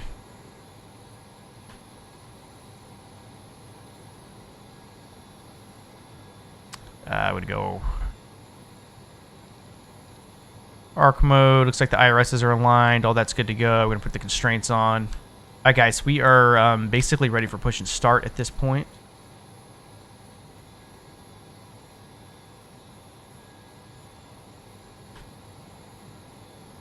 Got everything configured here.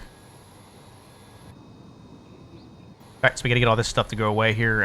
We have our APU gen on. We do not. We'll flip that on now. Then we'll go to ground services, doors and hatches, close all these guys up here. Ground equipment, all that can go away.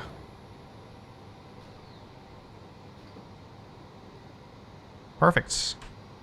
Fuel on board, let's verify that real quick. We've got 11,897 kilos. That looks good to me. Gross weight, CG, all looks good to me. For our altitude, we'll go ahead and Come on.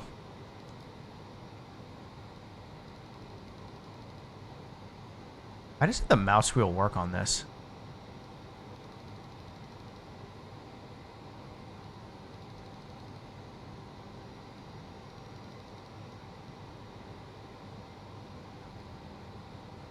I would like to go the other way. Thank you. 37. Okay, bro. You just gotta click and it'll do it. Okay. All that other stuff is in managed mode. I'm fine with that.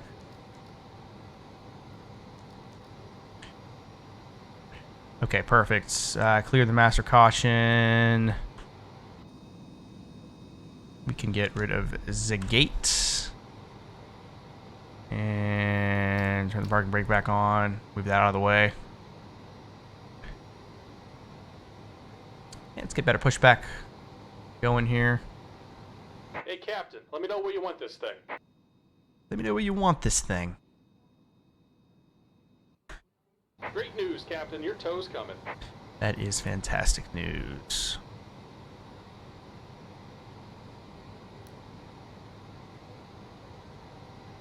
Take a look at our eCam here. Those are all go away once the engines are started. Cockpit door. Want that to be locked. And everything else looks good to me. We need our beacon light on, actually. Beacon light. Big red light. Red light.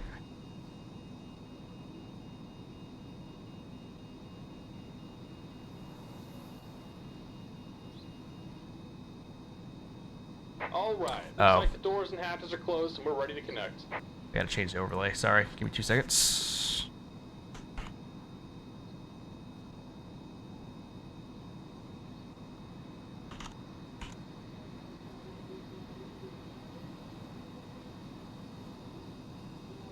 And we're not in A319 anymore, so we gotta go this. 59. Y. There we go. Alright, that looks better.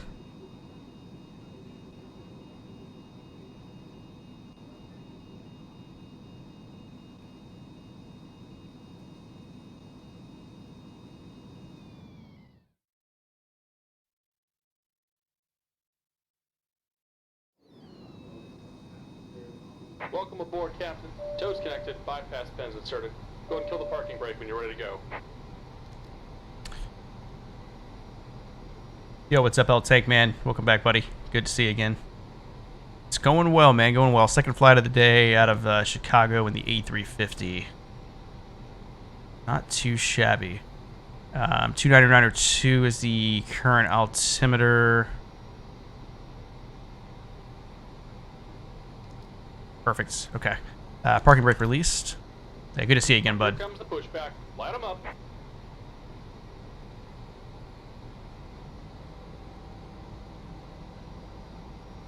It's been a while, about a week or two since I've been around, but it's good to hear it's going well. Yeah, good deal, man. Yeah, same for me, man. Personal schedules has been kind of all over the place lately, so we're saying at the top of the stream, depending on what the Stars do in the finals, we'll either be back to our normal schedule next week or for sure the following week.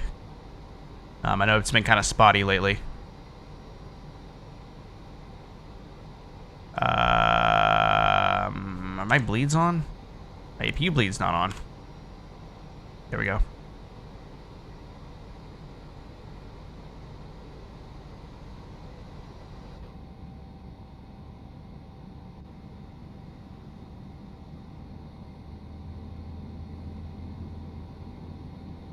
I'm gonna get back into CAD CAM software, just taking a break from it. Yeah, man, you don't want to get burned out, that's for sure. Definitely moderate if you can.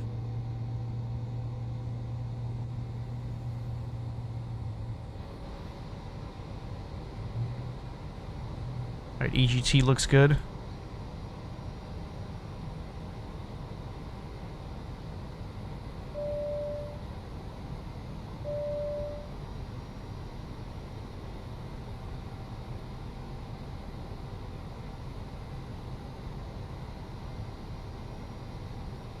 Alright, start engine 1.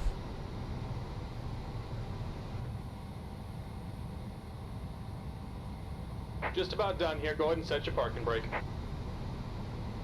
Parking brake set. And we're disconnecting the tow. Give me just a moment. Will do. Yeah, so my two main criticisms of this plane, number one, the wing flex. They got to fix that. And then I wish AVATAB could integrate into this guy right here, because this screen basically becomes useless once you're out of the gate. So it would be nice to have AVATAB integrate into this. I know you can do charts here, but AVATAB is just 1,000 times more functional than like having to upload charts manually. Alright, that looks like 2 good engines. Go ahead and turn off the APU and the APU bleed. No white lights up top, so all that looks good to me. We'll go normal airflow here.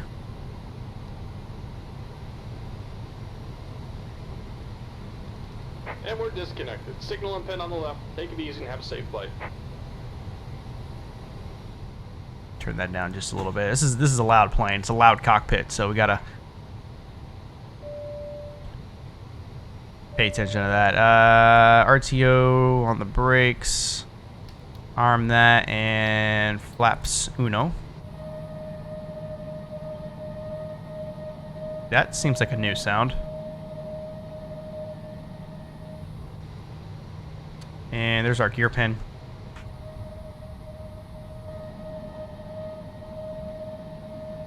Oh, maybe that wasn't the flaps doing that. Alright, flight control check. Full rights, full lefts, full back, full forward, right rudder, and left rudder. Flight control check is complete. Go back to engine mode on that. Go back up top here. I'm gonna go taxi lights, runway turnoffs. Ladies and gents, we are ready for our taxi. We're gonna go. If I can get my mouse figured out. AVATAB. We're gonna go straight ahead and go Alpha 17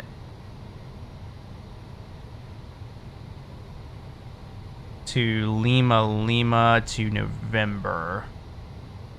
And we're looking for 28 right. So just keep that down there for the time being. Parking brake released. Let's get underway.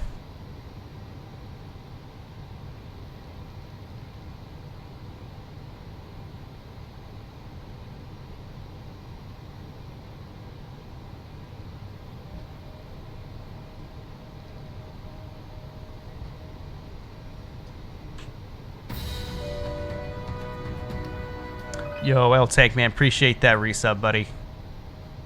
2 months, man. Appreciate that a lot, dude. Support means everything to me, dude. Thank you.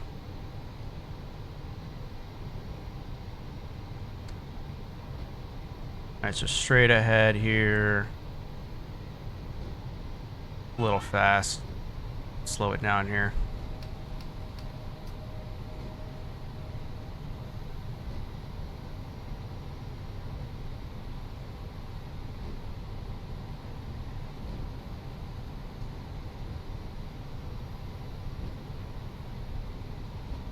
And this should be November here, so we'll just follow this all the way until we hit 28 right. Well, won't go all the way. We're going to turn on Yankee.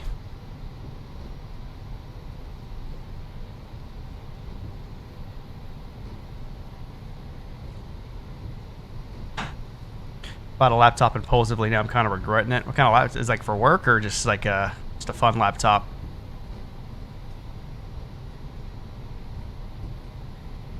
Or is it a gaming laptop? Okay, Camcast. Okay. I mean, upgrading hardware is never a bad idea, man. I mean, not for me at least.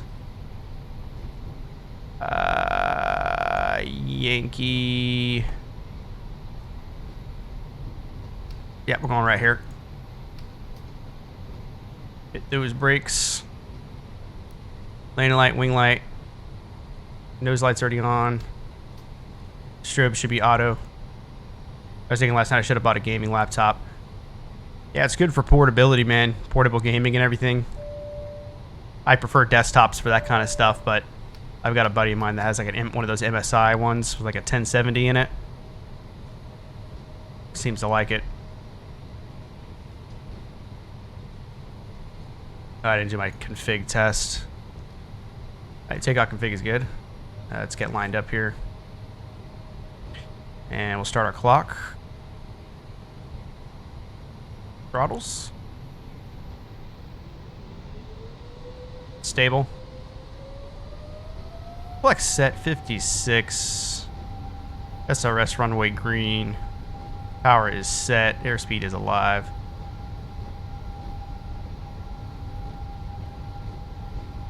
We are at 80 knots.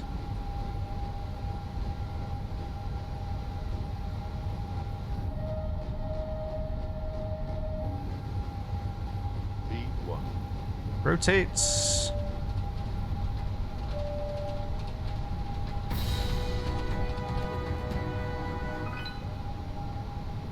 Positive climb, gear up. And Mo Daddy with the subscription. My dude, thank you so much, man. Appreciate that support, dude. You guys are coming in the clutch today, man. I appreciate you guys so much. I got the ball rolling, so I had to start somewhere. Yeah, man, for sure. Yeah. I mean, like I said, new hardware is never a bad thing, at least not in my mind. All right, flaps in. Disarm those speed brakes. I hurt you. I hurt you too, buddy. I hurt you too.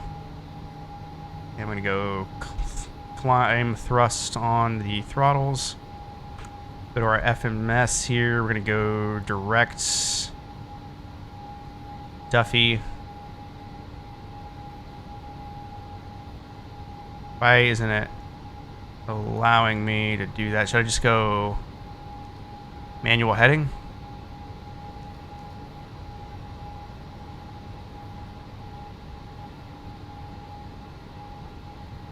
Why doesn't it let me go direct?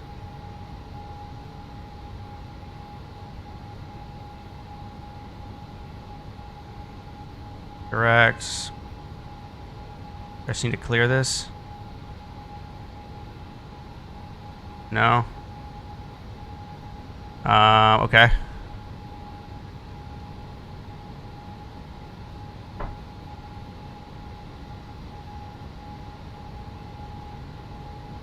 Why can't I go direct where I want to go to? There it goes.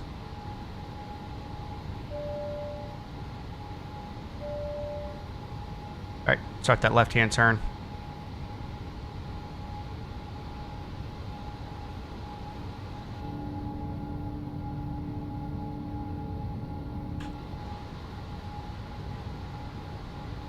It's concerned there for a second. Alright, so we're already at 250 knots. This thing gets up to speed pretty quickly.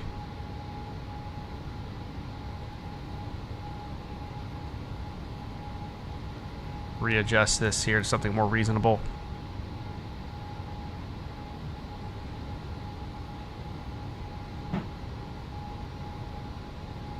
Just a touch over speed. Nothing crazy though.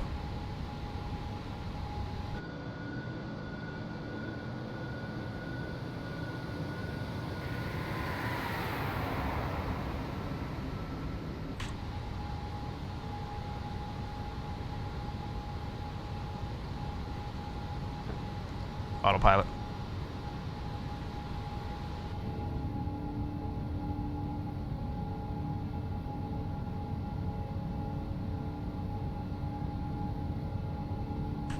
Okay, I love the A350, man. Got to love it. But to fly back over the airport now. We're already at 10,000 feet, so we can turn the... Let's stay on.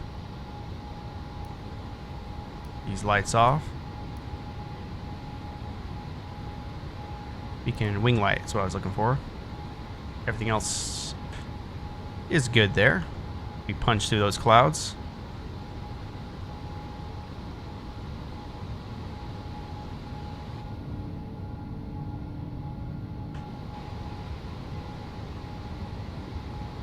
Picking up some speed here.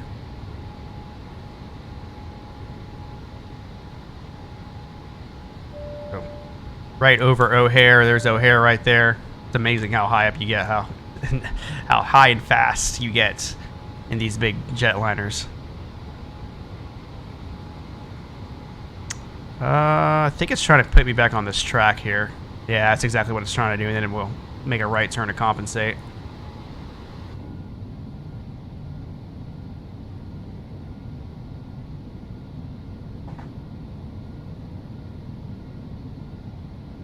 Not too often we fly Delta out of O'Hare.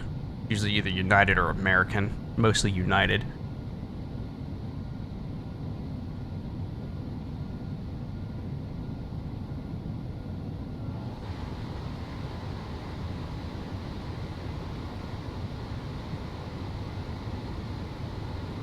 And speed is just getting up there, man. This plane don't play.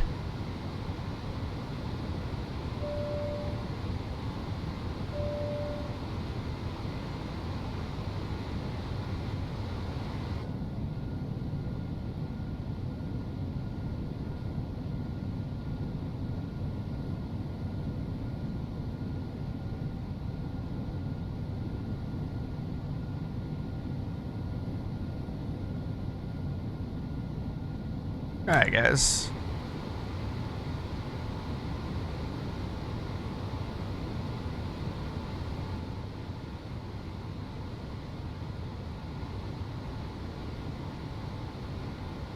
Passing 15,500 now. Not using ATC on this flight. Like I said, I don't think anybody's actually on. Double check here. I didn't even file, so even if they were. Oh, no, they are on. Wow. Actually, both Chicago and Cleveland are on.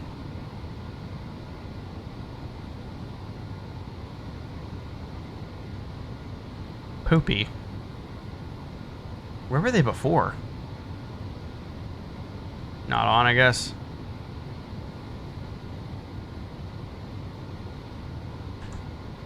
Yeah, this is such a short flight, I may not even bother with it.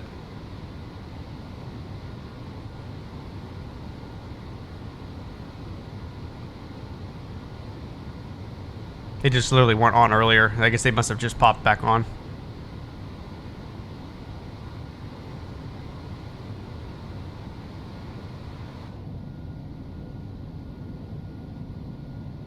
Leading the coastline here, Chicago.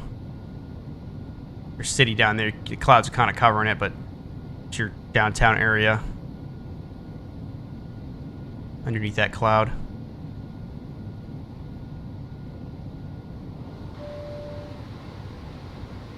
Go standard on our altimeters.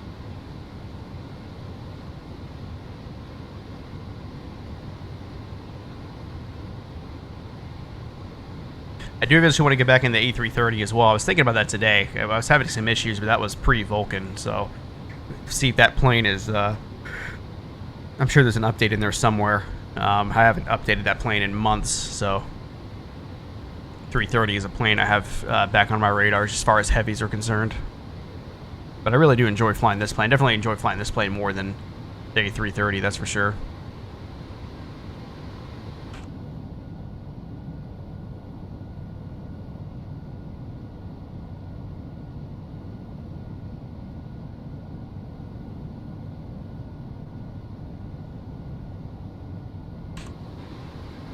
They even got a tailwind right now, so that's helping.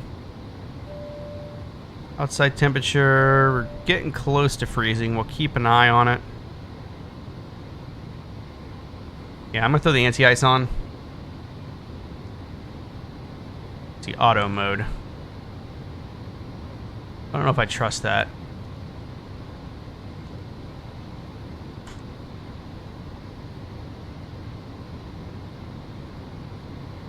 Probe and window heat, shouldn't that be automatic? I didn't notice that before.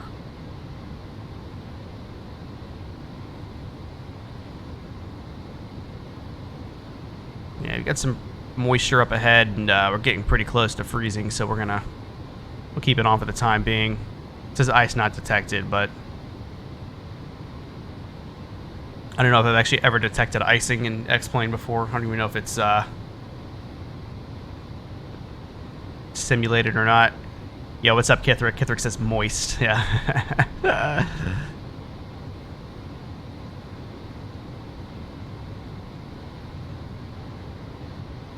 Yes, we have moisture up ahead, okay? Lots of it. Gotta be careful with that. Yeah, we're at freezing now, so yeah, we're definitely gonna keep the anti-ice going for now.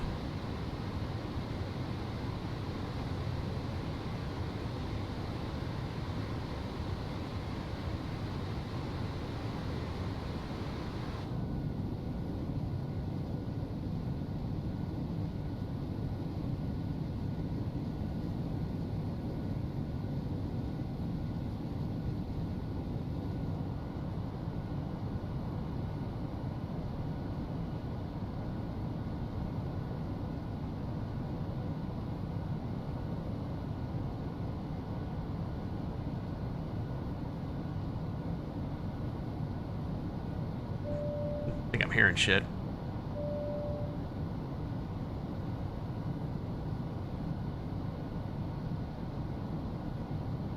Ooh, man, could you imagine having this plane, like, at this level in MFS, man? With that cedar? Hey, man. Make a long-haul pilot out of me. Don't do it.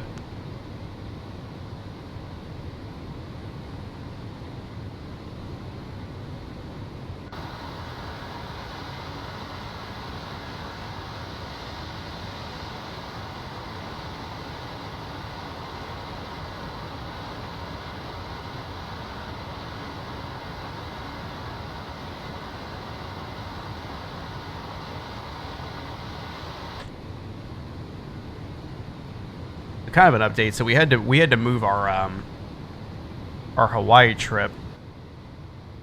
It's supposed to go the second week of October. We had to move it to the third week of October just because the state of Hawaii is being finicky about tourists and all that. I mean, I understand. I mean, better safe than sorry, right? But of course, my biggest thing is that we're supposed to be flying on the Dreamliner from Dallas to Honolulu. So that is still on for now. It is still on for now, but I'm hoping nothing changes significantly. They're making people do COVID tests no earlier than 72 hours before arrival. So I am going to have to get my brain tickled a little bit.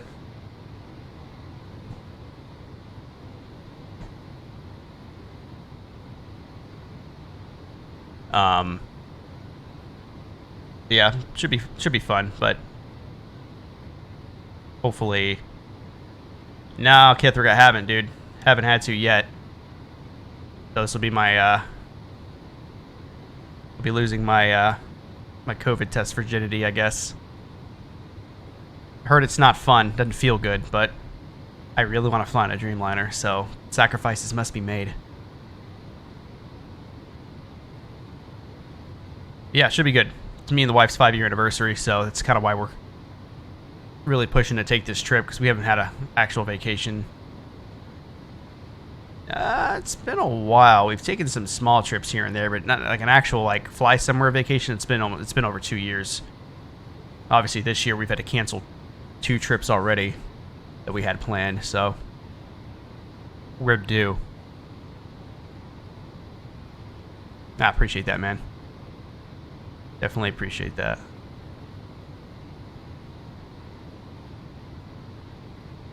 Yeah, so looking forward to it. Hopefully, nothing else changes dramatically. Don't think it will, though. But we'll just have to wait and see. But I'll definitely be taking some pictures from that plane. I would like to try to sit in the cockpit / flight deck. I don't know, man. It just feels kind of awkward asking, you know. I probably don't want to do it while they're doing their pre-flight, so I'd have to wait until we like land. You know, while they're shutting down and everything. I just don't want to. I don't know, man. I don't want to be like that dude. But I mean, how many chances am I gonna get to like sit left seat in one of those planes in my life, man? I mean, probably at best a handful, if not less than that. So I feel like I should. I feel like I'd be missing an opportunity if I don't ask. So we'll see. See if I chicken out.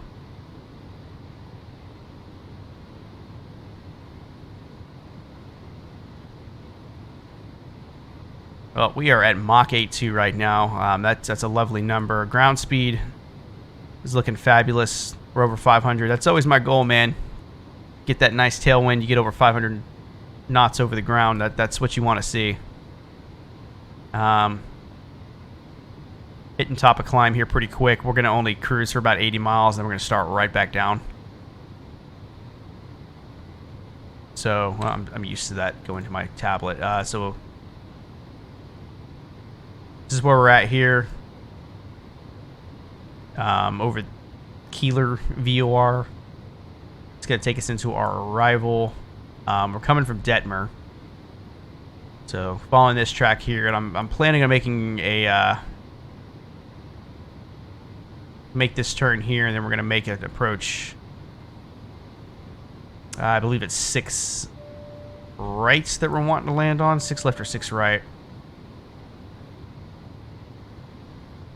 is what we're looking for here.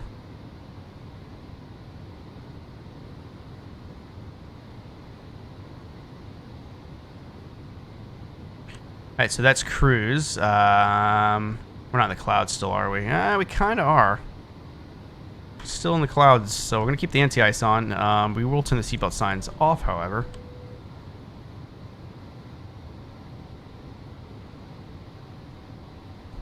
You know, it says no ice detected. It's for the sake of realism. It gives me a couple of extra buttons to push, so we'll keep it as is.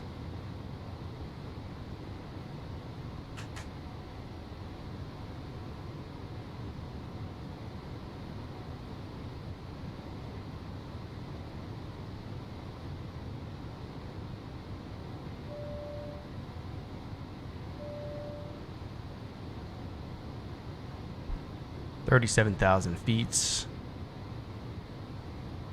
For this arrival,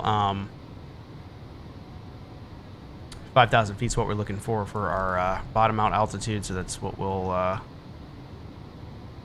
plug in here. 5,000, we'll punch that in once we're closer.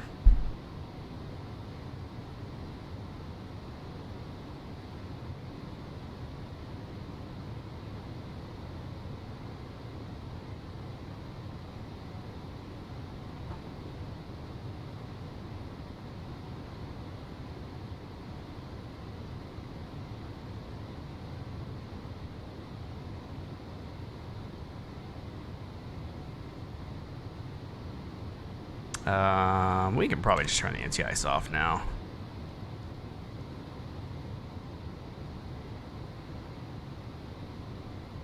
Turn that off, save some engine power.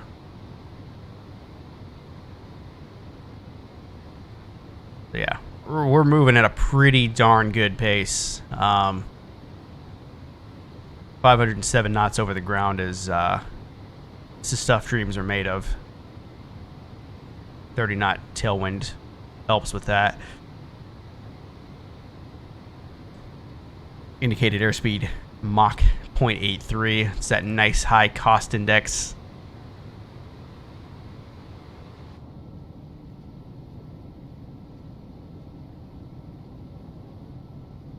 You gotta love it.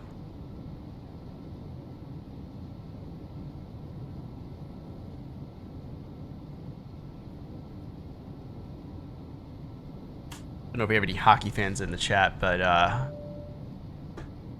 I've been a not only a hockey fan basically my whole life, but a Stars fan. So them being in the finals right now definitely means a lot to me.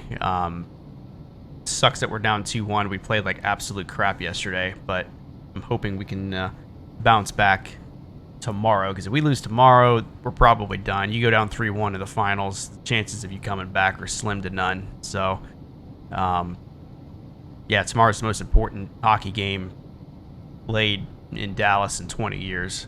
So, pins and needles, guys, pins and needles. Yeah, but they're on a crazy run right now, man. I had them losing in the first round. We just didn't finish the regular season before the NHL canceled the season. You know, I figured if playoffs ever did start, we'd be an easy first round exit. But I'll tell you, man, they've definitely surprised me. You know, winning a cup would mean a lot, for sure. Please beat the team that beat my Islanders. Sub deadline. Yeah, dude, trust me, man. I want to beat the crap out of these guys, man. Yeah, I want to beat them bad for a multitude of reasons. I don't like John Cooper. I don't like the way he coaches them. I think they fall way too easily. I don't like Patrick Maroon. I think he's a goon. Not a fan of his. And it's my team too, you know what I mean? So, really, really hoping we can pull it off.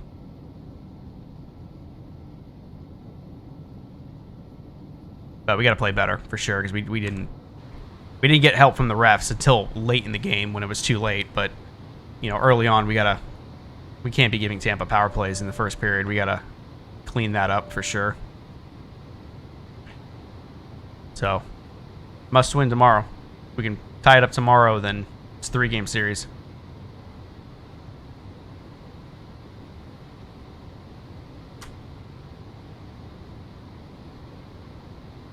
Coming up on 30-ish, 35 miles or so. Stop of descent.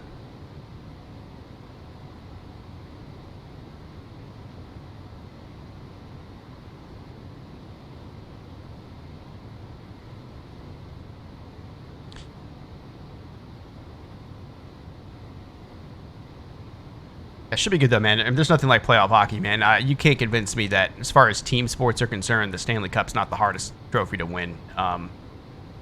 It's just that, you know, basketball, you got a couple superstars, you're always going to have a chance. I mean, hockey, you've got a minimum of 3 lines that you've got to roll, if not 4 full lines. You just can't get carried by superstars in hockey. It's the toughest team trophy to win, in my opinion. As a fan, man, it is nerve-wracking, for sure. It is not for the faint of heart.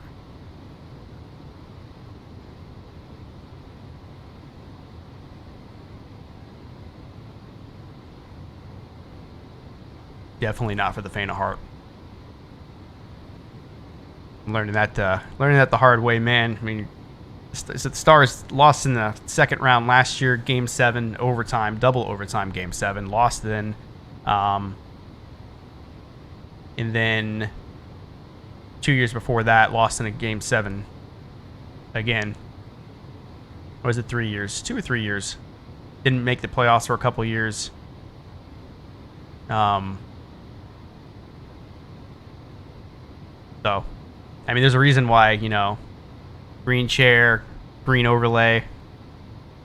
And my theme in the Twitch channel's green. You know, it's Stars, baby.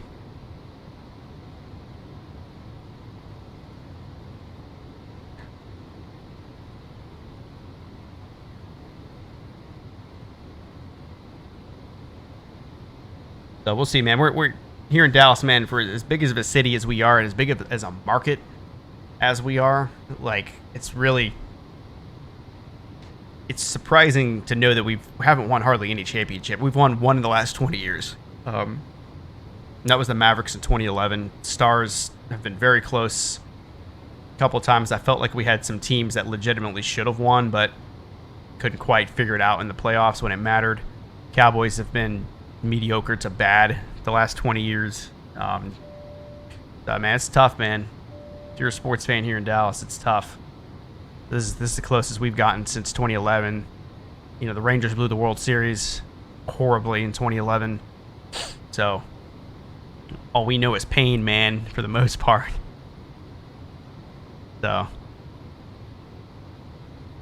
This would be a good one to have for sure. Nothing like playoff hockey, especially live. Oh, I agree, man. Yeah, I go to probably around 10 games a year, maybe 7, 8, 10 games a year. I'm not too far from downtown, so go and start down now. But yeah, I mean, regular season hockey is crazy enough as it is, but we went to one playoff game last year when we were playing the Predators. We ended up losing that game.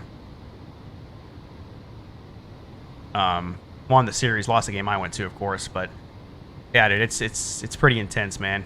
I can't imagine what it would be like if, they were here at home in the finals with fans. It would be crazy.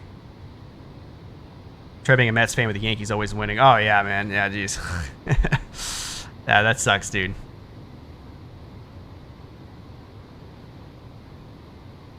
That's definitely rough, for sure. But my dog. Yeah, I feel you. Yeah, because you're kind of always playing second fiddle to them, it seems like. Baseball's finicky like that too, man, just because they don't have a salary cap, so the Yankees can always just basically buy who they want. So I feel like they've always kind of been contenders. And if you don't have ownership that's willing to spend money, then you're kind of left out in the cold a little bit, especially in baseball. My seatbelt's on. They're not.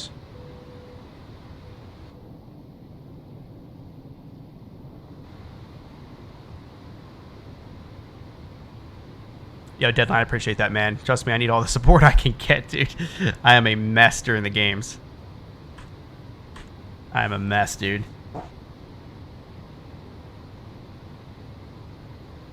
I think most people are probably wanting us, man. Tampa's kind of been around for a while, at least the last 6 or 7 years. They've been relevant, with Stamkos and Hedman, and they've had good goalies for the most part. Now Kucherov, so they're the presumptive, favorites going into this year. They were who I was picking to win the cup. I didn't really think that my team was going to be playing them, so of course it's to my disadvantage. But they remind me, like, just the power that they have. They remind me of how the Blackhawks were when they were making their runs in the early 2010s, just with how stacked they are and everything. So I'm hoping we can pull it off, man.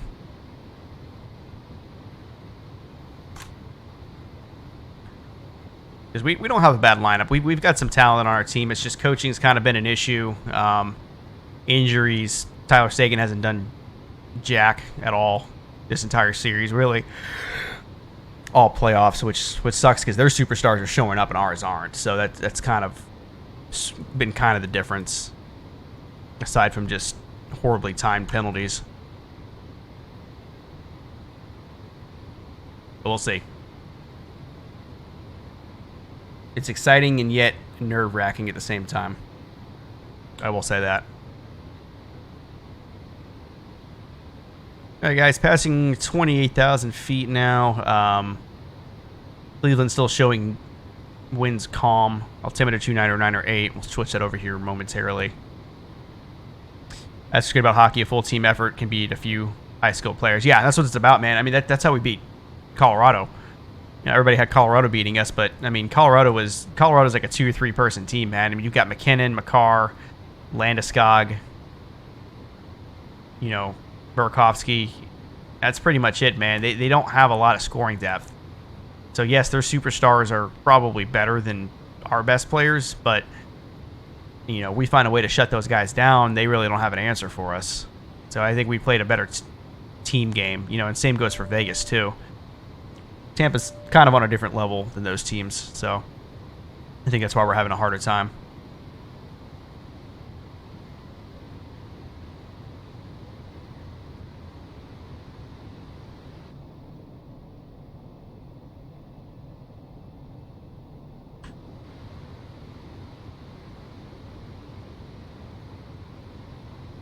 Still below freezing for now, but we should be good. These clouds aren't very thick up ahead.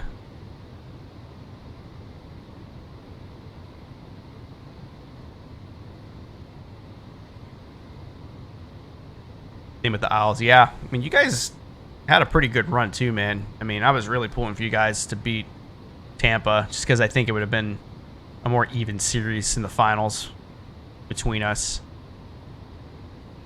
But you guys have actually played better in the playoffs since Tavares left, honestly. You know, not taking anything away from Tavares, but I feel like you guys have had more to show playoff-wise.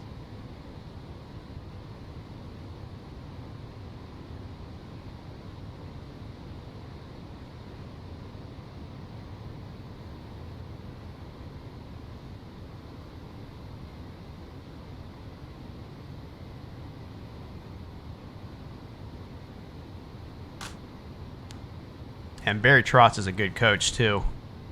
Actually ran into him. So I went to the Stars Islanders game earlier this year. It was in December, like the first week of December, I think, is when they were in town. And he walked right by me and my friend, and I was like, dude, that's Barry Trotz. You know, short guy, bald head, glasses. Can't really miss him. But he's a damn good coach. He's a good defensive coach. You know, he was in Nashville for a long time, won a cup in Washington. You know, now he's got the Islanders contending. So, you know, I think he has success almost everywhere he goes.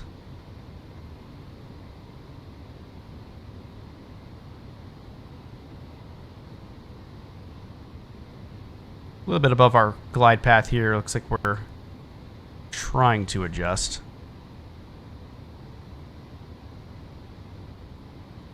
We're loading something in here, so pardon the lag. Cross has a lot to do with them coming together without Tavares. So for sure, man. I mean, a good coach. I mean, could take you a long way. I mean, I think Gallant is one of the better coaches in the league. Look what he did with Vegas their first year. You know, a team full of misfits basically makes it to the Stanley Cup Finals your first year. I mean, you got to look at coaching with that. It's the system that you play. Yeah, he seems like a nice guy. I remember watching the documentary when he was the Capitals coach. They were doing one of those documentaries, I think, on NHL Network. You know, they were following him around and the Capitals players around and everything before they won their cup. Yeah, seems like a solid dude. It'll be interesting to see what we do in the off season, because even if we win the cup, I don't think Rick Bowness is going to stay as our coach. I think he's going to either retire or do something else. I don't know if we're going to make him full-time coach. I appreciate the follow, Deadline, man. Good to have you on board. So it'll be interesting to see what we do. What am I looking for? That's what I'm looking for. I love you. I mean, hi. What's up, Mo Daddy? Welcome back, dude. Just about to land. Probably about 15 minutes or so from touchdown. Catch up to you soon. Thanks for the stream. All right, Deadline. Yeah, appreciate it, man. Good to meet you. Monday, Wednesday evenings we stream. So you want to come in, chat hockey? I am more than happy to chat hockey, aviation, whatever. Good luck, Stars. Yeah, man. Appreciate it, dude. Send all the love, all the luck, man. We need it all. We need it all. Need to beat these bastards. Let's make sure we're on path here. Looks like we are in good shape.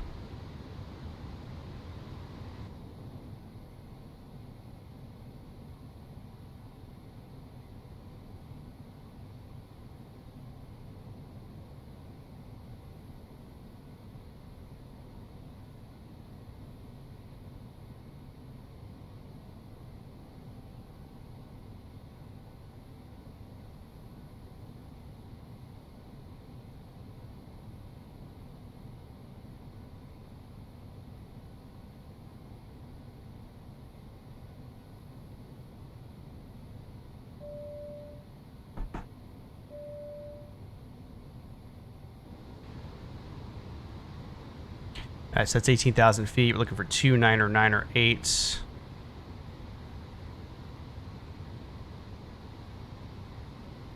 Go both sides. Oh, wrong way. 2 9er, 9er, 8. Confirm both sides.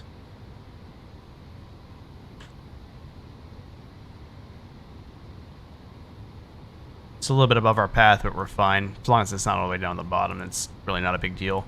Let's go get our auto brakes configured here.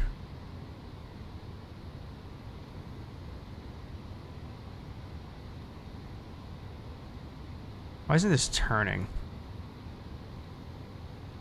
There we go. Brake low. There we go. Alright, so auto brakes are set. It's like the weirdest thing. To me, that's like the weirdest thing about this plane is the auto brake. The auto brake placement.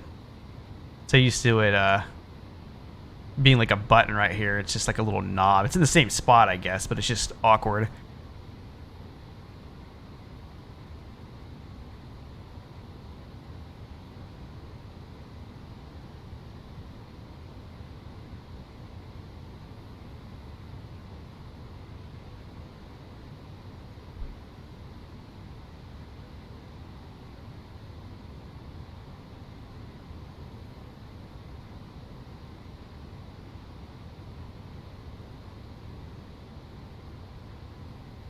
And so nice and steady descent. Speed looks good. Tailwind's still helping us out a little bit. So we can turn this off. It's coming up on the eCam.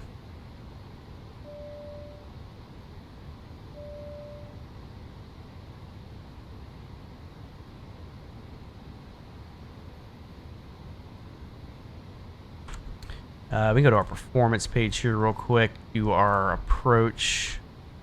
Winds are 0 at 0 still. Our temperature on the ground, 17 degrees Celsius. And our QNH is 2998.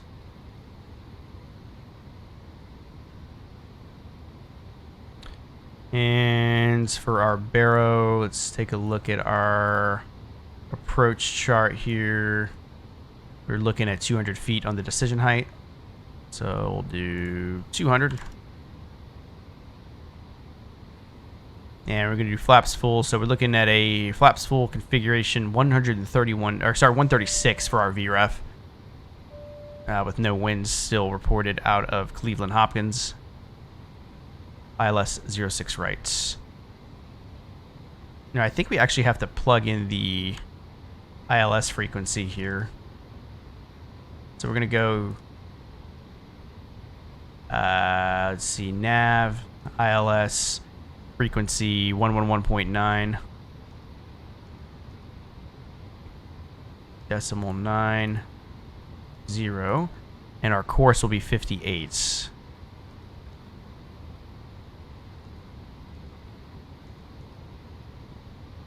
Perfect. So that's our ILS frequency there. We'll keep that up. That should get us lined up.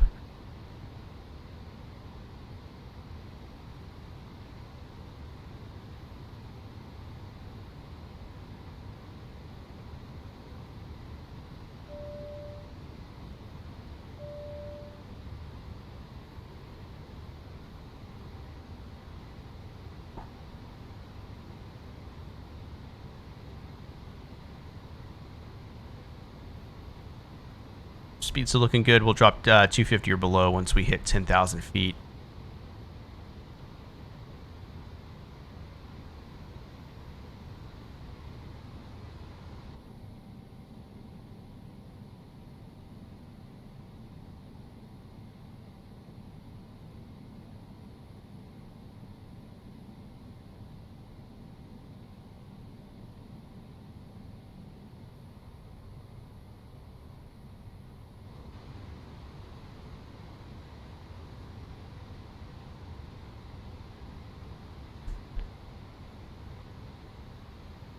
Coming up out of the water here momentarily.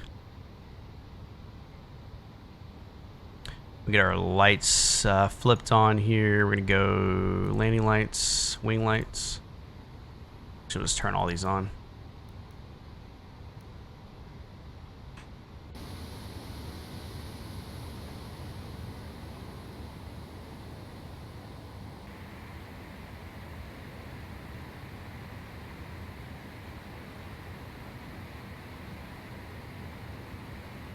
Sorry about the lagging, guys. Loading something in here.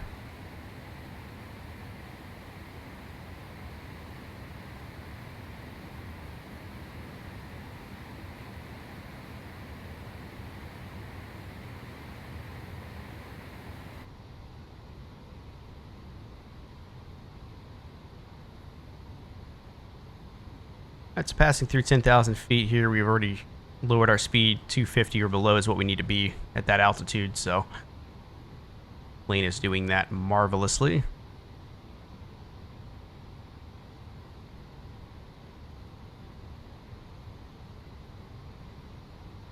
And we're just going to follow this track here. We're going to go on a little bit of a downwind. We'll turn here. We'll just vector ourselves to this waypoint and then go straight in to runway 6.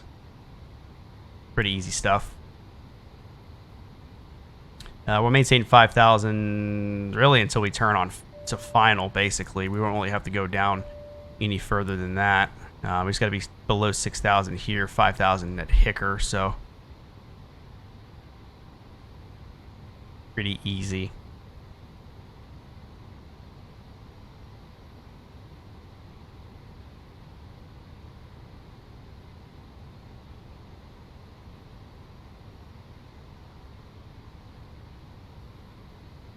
What you got for me, vertical?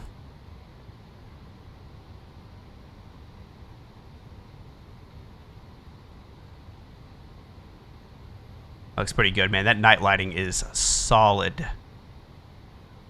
Love the night lighting. Texture on the building looks good. Yeah, dude, that's pretty pretty solid. I like the you can see like the oil marks and everything on the ground. Yeah, man, that looks pretty good. The night lighting though it's pretty exquisite.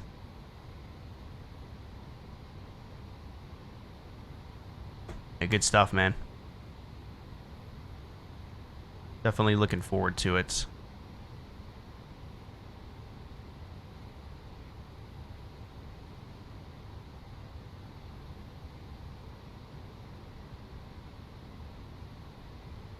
Alright guys, slow and steady. Still hitting 250 knots, but VNAV is working perfectly.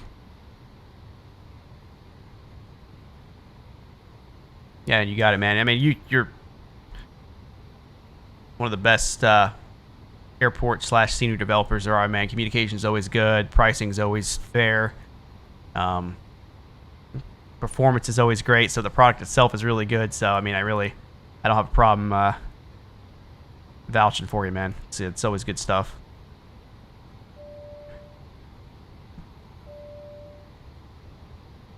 I don't know what this little line, this guy's doing here. It's freaking out on me. Reverse SDK, something else. Yeah, I've heard, man. I've heard that it's definitely a bitch to deal with. Wait, an XP is much easier, but MFS is a live editor. Yeah, I wouldn't even be able to tell you what the difference is, honestly, man. I'll take your word for it. I am not adept at that kind of stuff. I could fly a plane all day. I just couldn't tell you how to make one.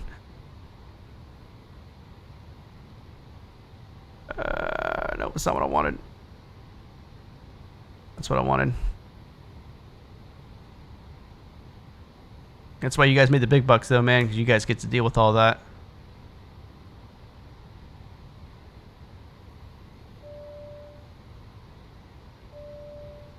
Seems I can edit objects, move things around live in 3D. XP's wet, it's only a 2D top-down. Oh, okay, okay. That makes sense.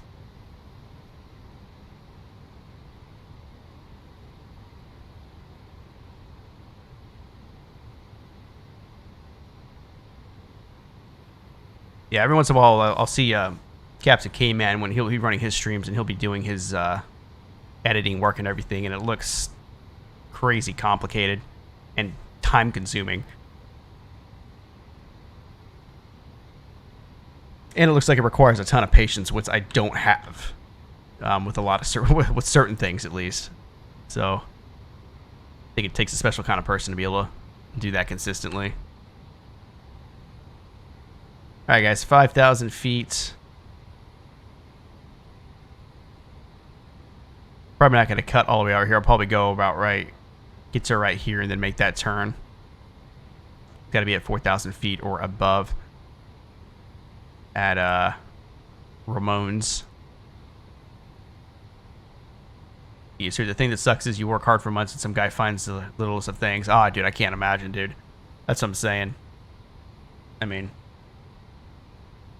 I'm sure I get critiqued behind closed doors on my streams, so I can't imagine, like, you know, you guys put out that scenery and then people pick it apart. Oh, this you know, this building's windows don't look right, you know. I don't notice stuff like that. You know, I care that, you know, the buildings obviously should look like they do in real life, but then performance, I'm a huge, you know, performance guy. Like the airport itself can look fantastic, but if you're getting 15 FPS, then, you know, it doesn't do anybody any good, you know.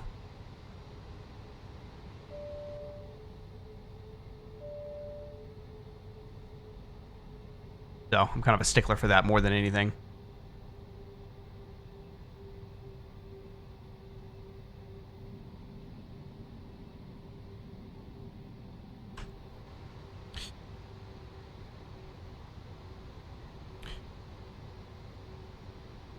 All right, so I'm going to take us direct Ramones here. So let's go to our flight plan. We're going to go direct to, we're going to go to Ramones.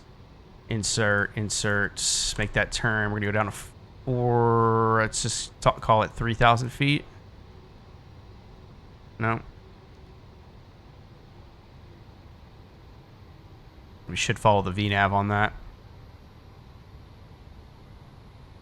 Keep an eye on it. We should be able to pick up the ILS here pretty soon. I'll go ahead and turn that on. It looks like it's already captured it, so we'll get positioned here and then start arming localizers and whatnot.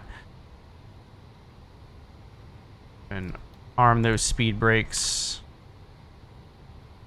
And let's go and do a notch of flaps here. Let's do flaps 1.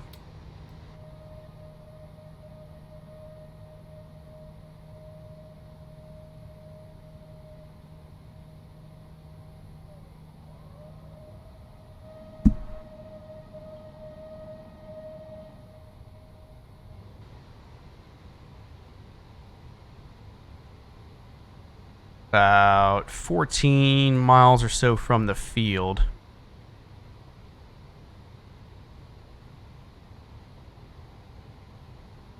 It's down to 170 right now. Follow this track here, and then it's just straight in from there. Field's not rendered in quite yet. Actually, I think that may be it over there. It's kind of hard to make out.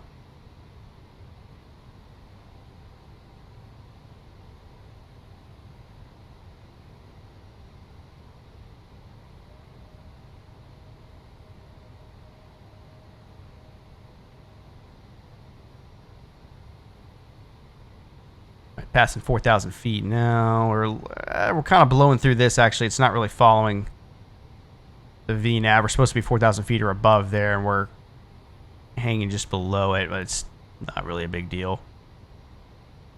I've got the landing lights on already.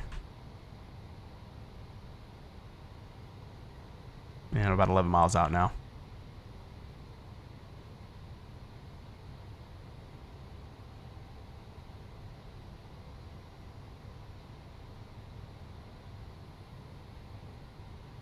Field over there. I'm looking like in the complete opposite direction.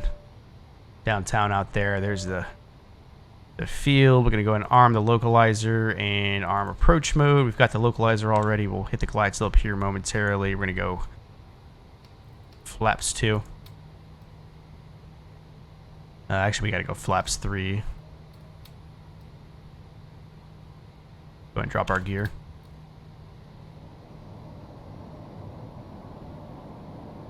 And flaps full.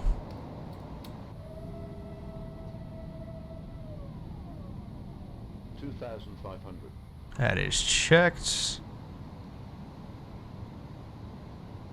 Didn't even look at the thing. I said checked anyway. Oops. Altimeters are set. Alright guys, landing checklist. Gear down. Auto brake set to low. Speed brake is armed. Flaps are full. Landing lights are on.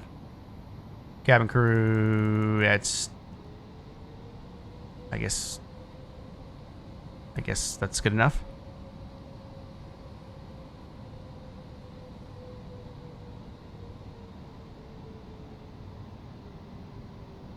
And 6 left, missed approach. Climb 1600, then a right turn. 3,100 to the CXR VOR. It's charted VOR. We'll just loop around, do it again if we have to. Not planning on it though. 2,000 feet's checked. I've got the runway. 2 white, 2 red.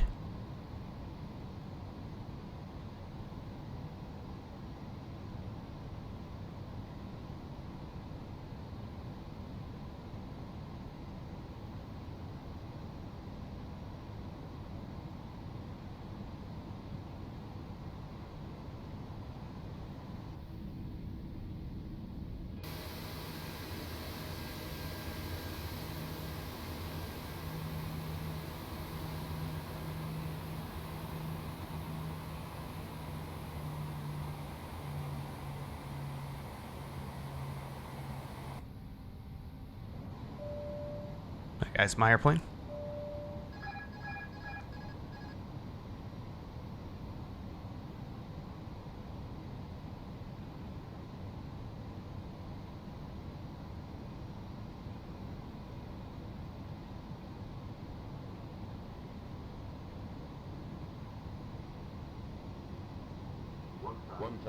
That's feet checks.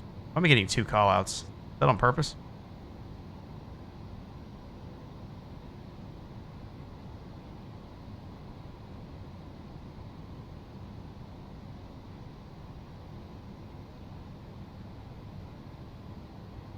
I'm going to keep that vertical speed about 800 feet. No terrain to be concerned about. Don't know why the plane's tripping. This plane does that more than it probably should. Terrain.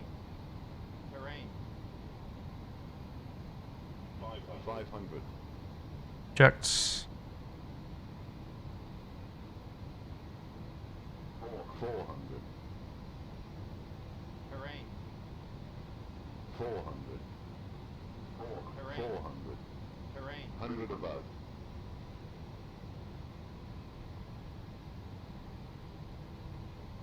200.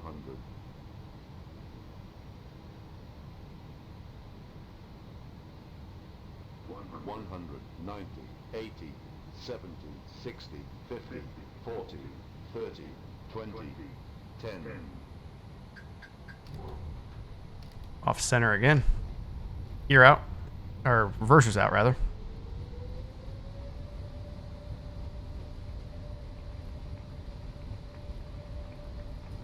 He says, oop.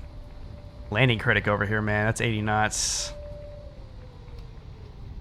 There's no add-on. It should be the, it's automatically in with the plane. They usually don't, they're not supposed to do it like 90, 80, 70. It's usually like 100, 50, 40, 30. They usually don't do every single, like, 10th interval like that, so I don't know why it did that this time. Flaps in, disarm those. This is more or less a default airport. I think it's got auto gate. That's about it. Taxi lights. Landing, wing, runway turnoffs. 2 calls at the same time. Yeah. I think that's kind of a bug because I'm not running. You know what? I am running. I know what the problem is. It's because I do have a custom sound pack on for this. And I updated it today. So I'm thinking that it's running both sound packs concurrently. So I got to go in and fix that. That's why it was doing that. I probably am not pulling into the right kind of gate for this plane, but whatever.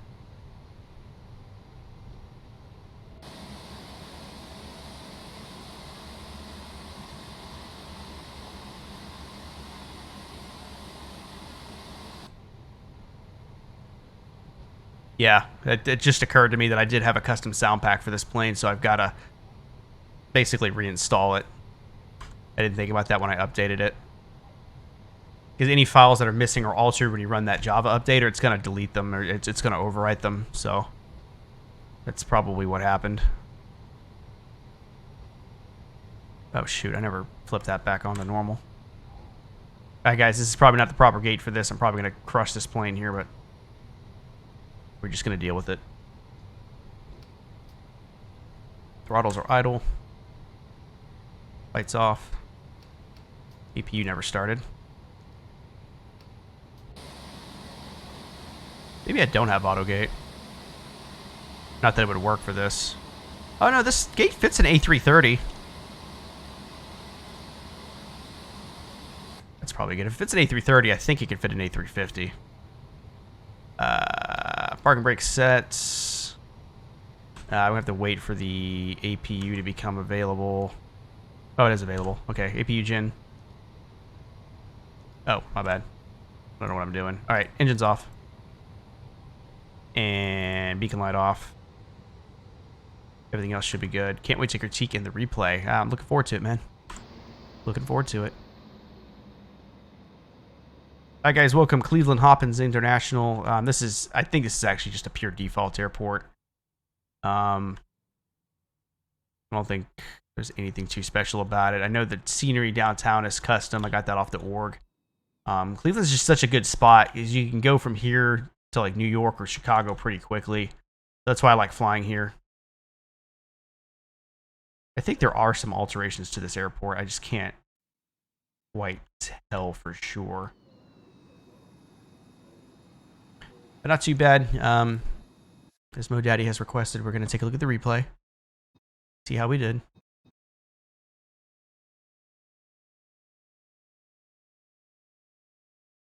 Wait for my rendering to catch up here.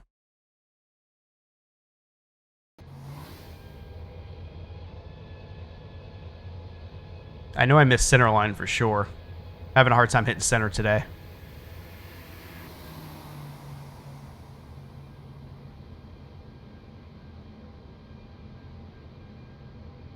Like I had it and then like I got pushed off of it a little bit. Yeah, it's a little bouncy. Don't pay attention to the wings. The wing flex on this plane is ridiculous, so don't use that as like a measure. But it was definitely a little bit on the rough side for sure. I mean, technically, you want the center line to be in between the wheels. I hit it like right on the wheel, so I won't give myself credit for it. We were definitely a little off there. Whether we fix this broke excuses. No, it is broke, dude, for real. It's way too overdramatic in this plane. These are facts, man.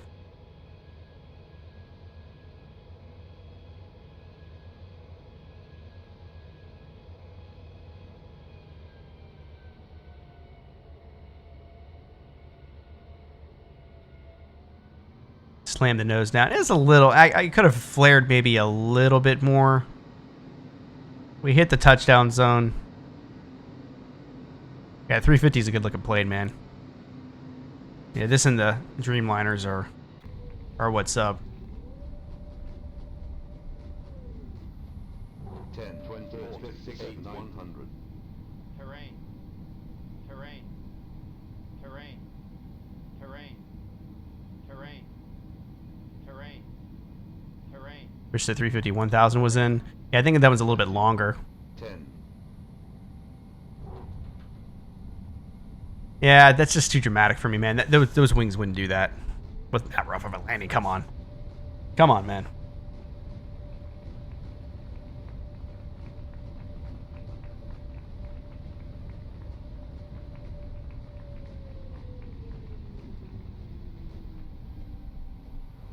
Alright, one more on the GoPro. My frame's 10, just 20, 50, 8, 100. shit the bed a little bit. 200. Terrain. 400. 400. 500. Terrain. Terrain. Terrain. Terrain. Terrain. 500. Terrain. Terrain. Terrain. Terrain. Terrain. 400. Terrain. Yeah, I'm trying to figure out why it's bitching about terrain for. 400. Terrain. Terrain. Terrain. 300. Terrain. Terrain. Terrain. Terrain. Terrain. Terrain. Terrain. Terrain. Terrain. Terrain. Terrain. 80. 70, Terrain. 60, 50, Terrain. 40, Terrain. So awkward to hear those call outs. 10.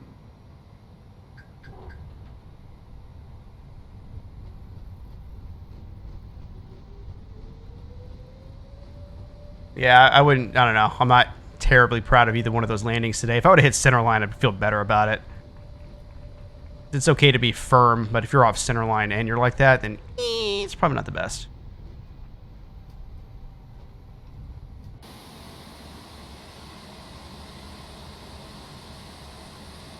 Yes, A350 is a magnificent, magnificent aircraft.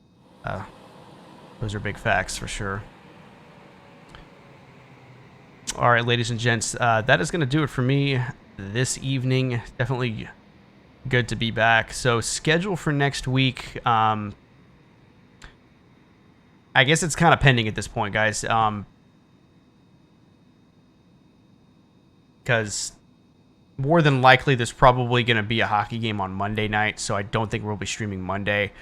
So for now, I would safely assume that we'll probably stream Tuesday, Thursday next week.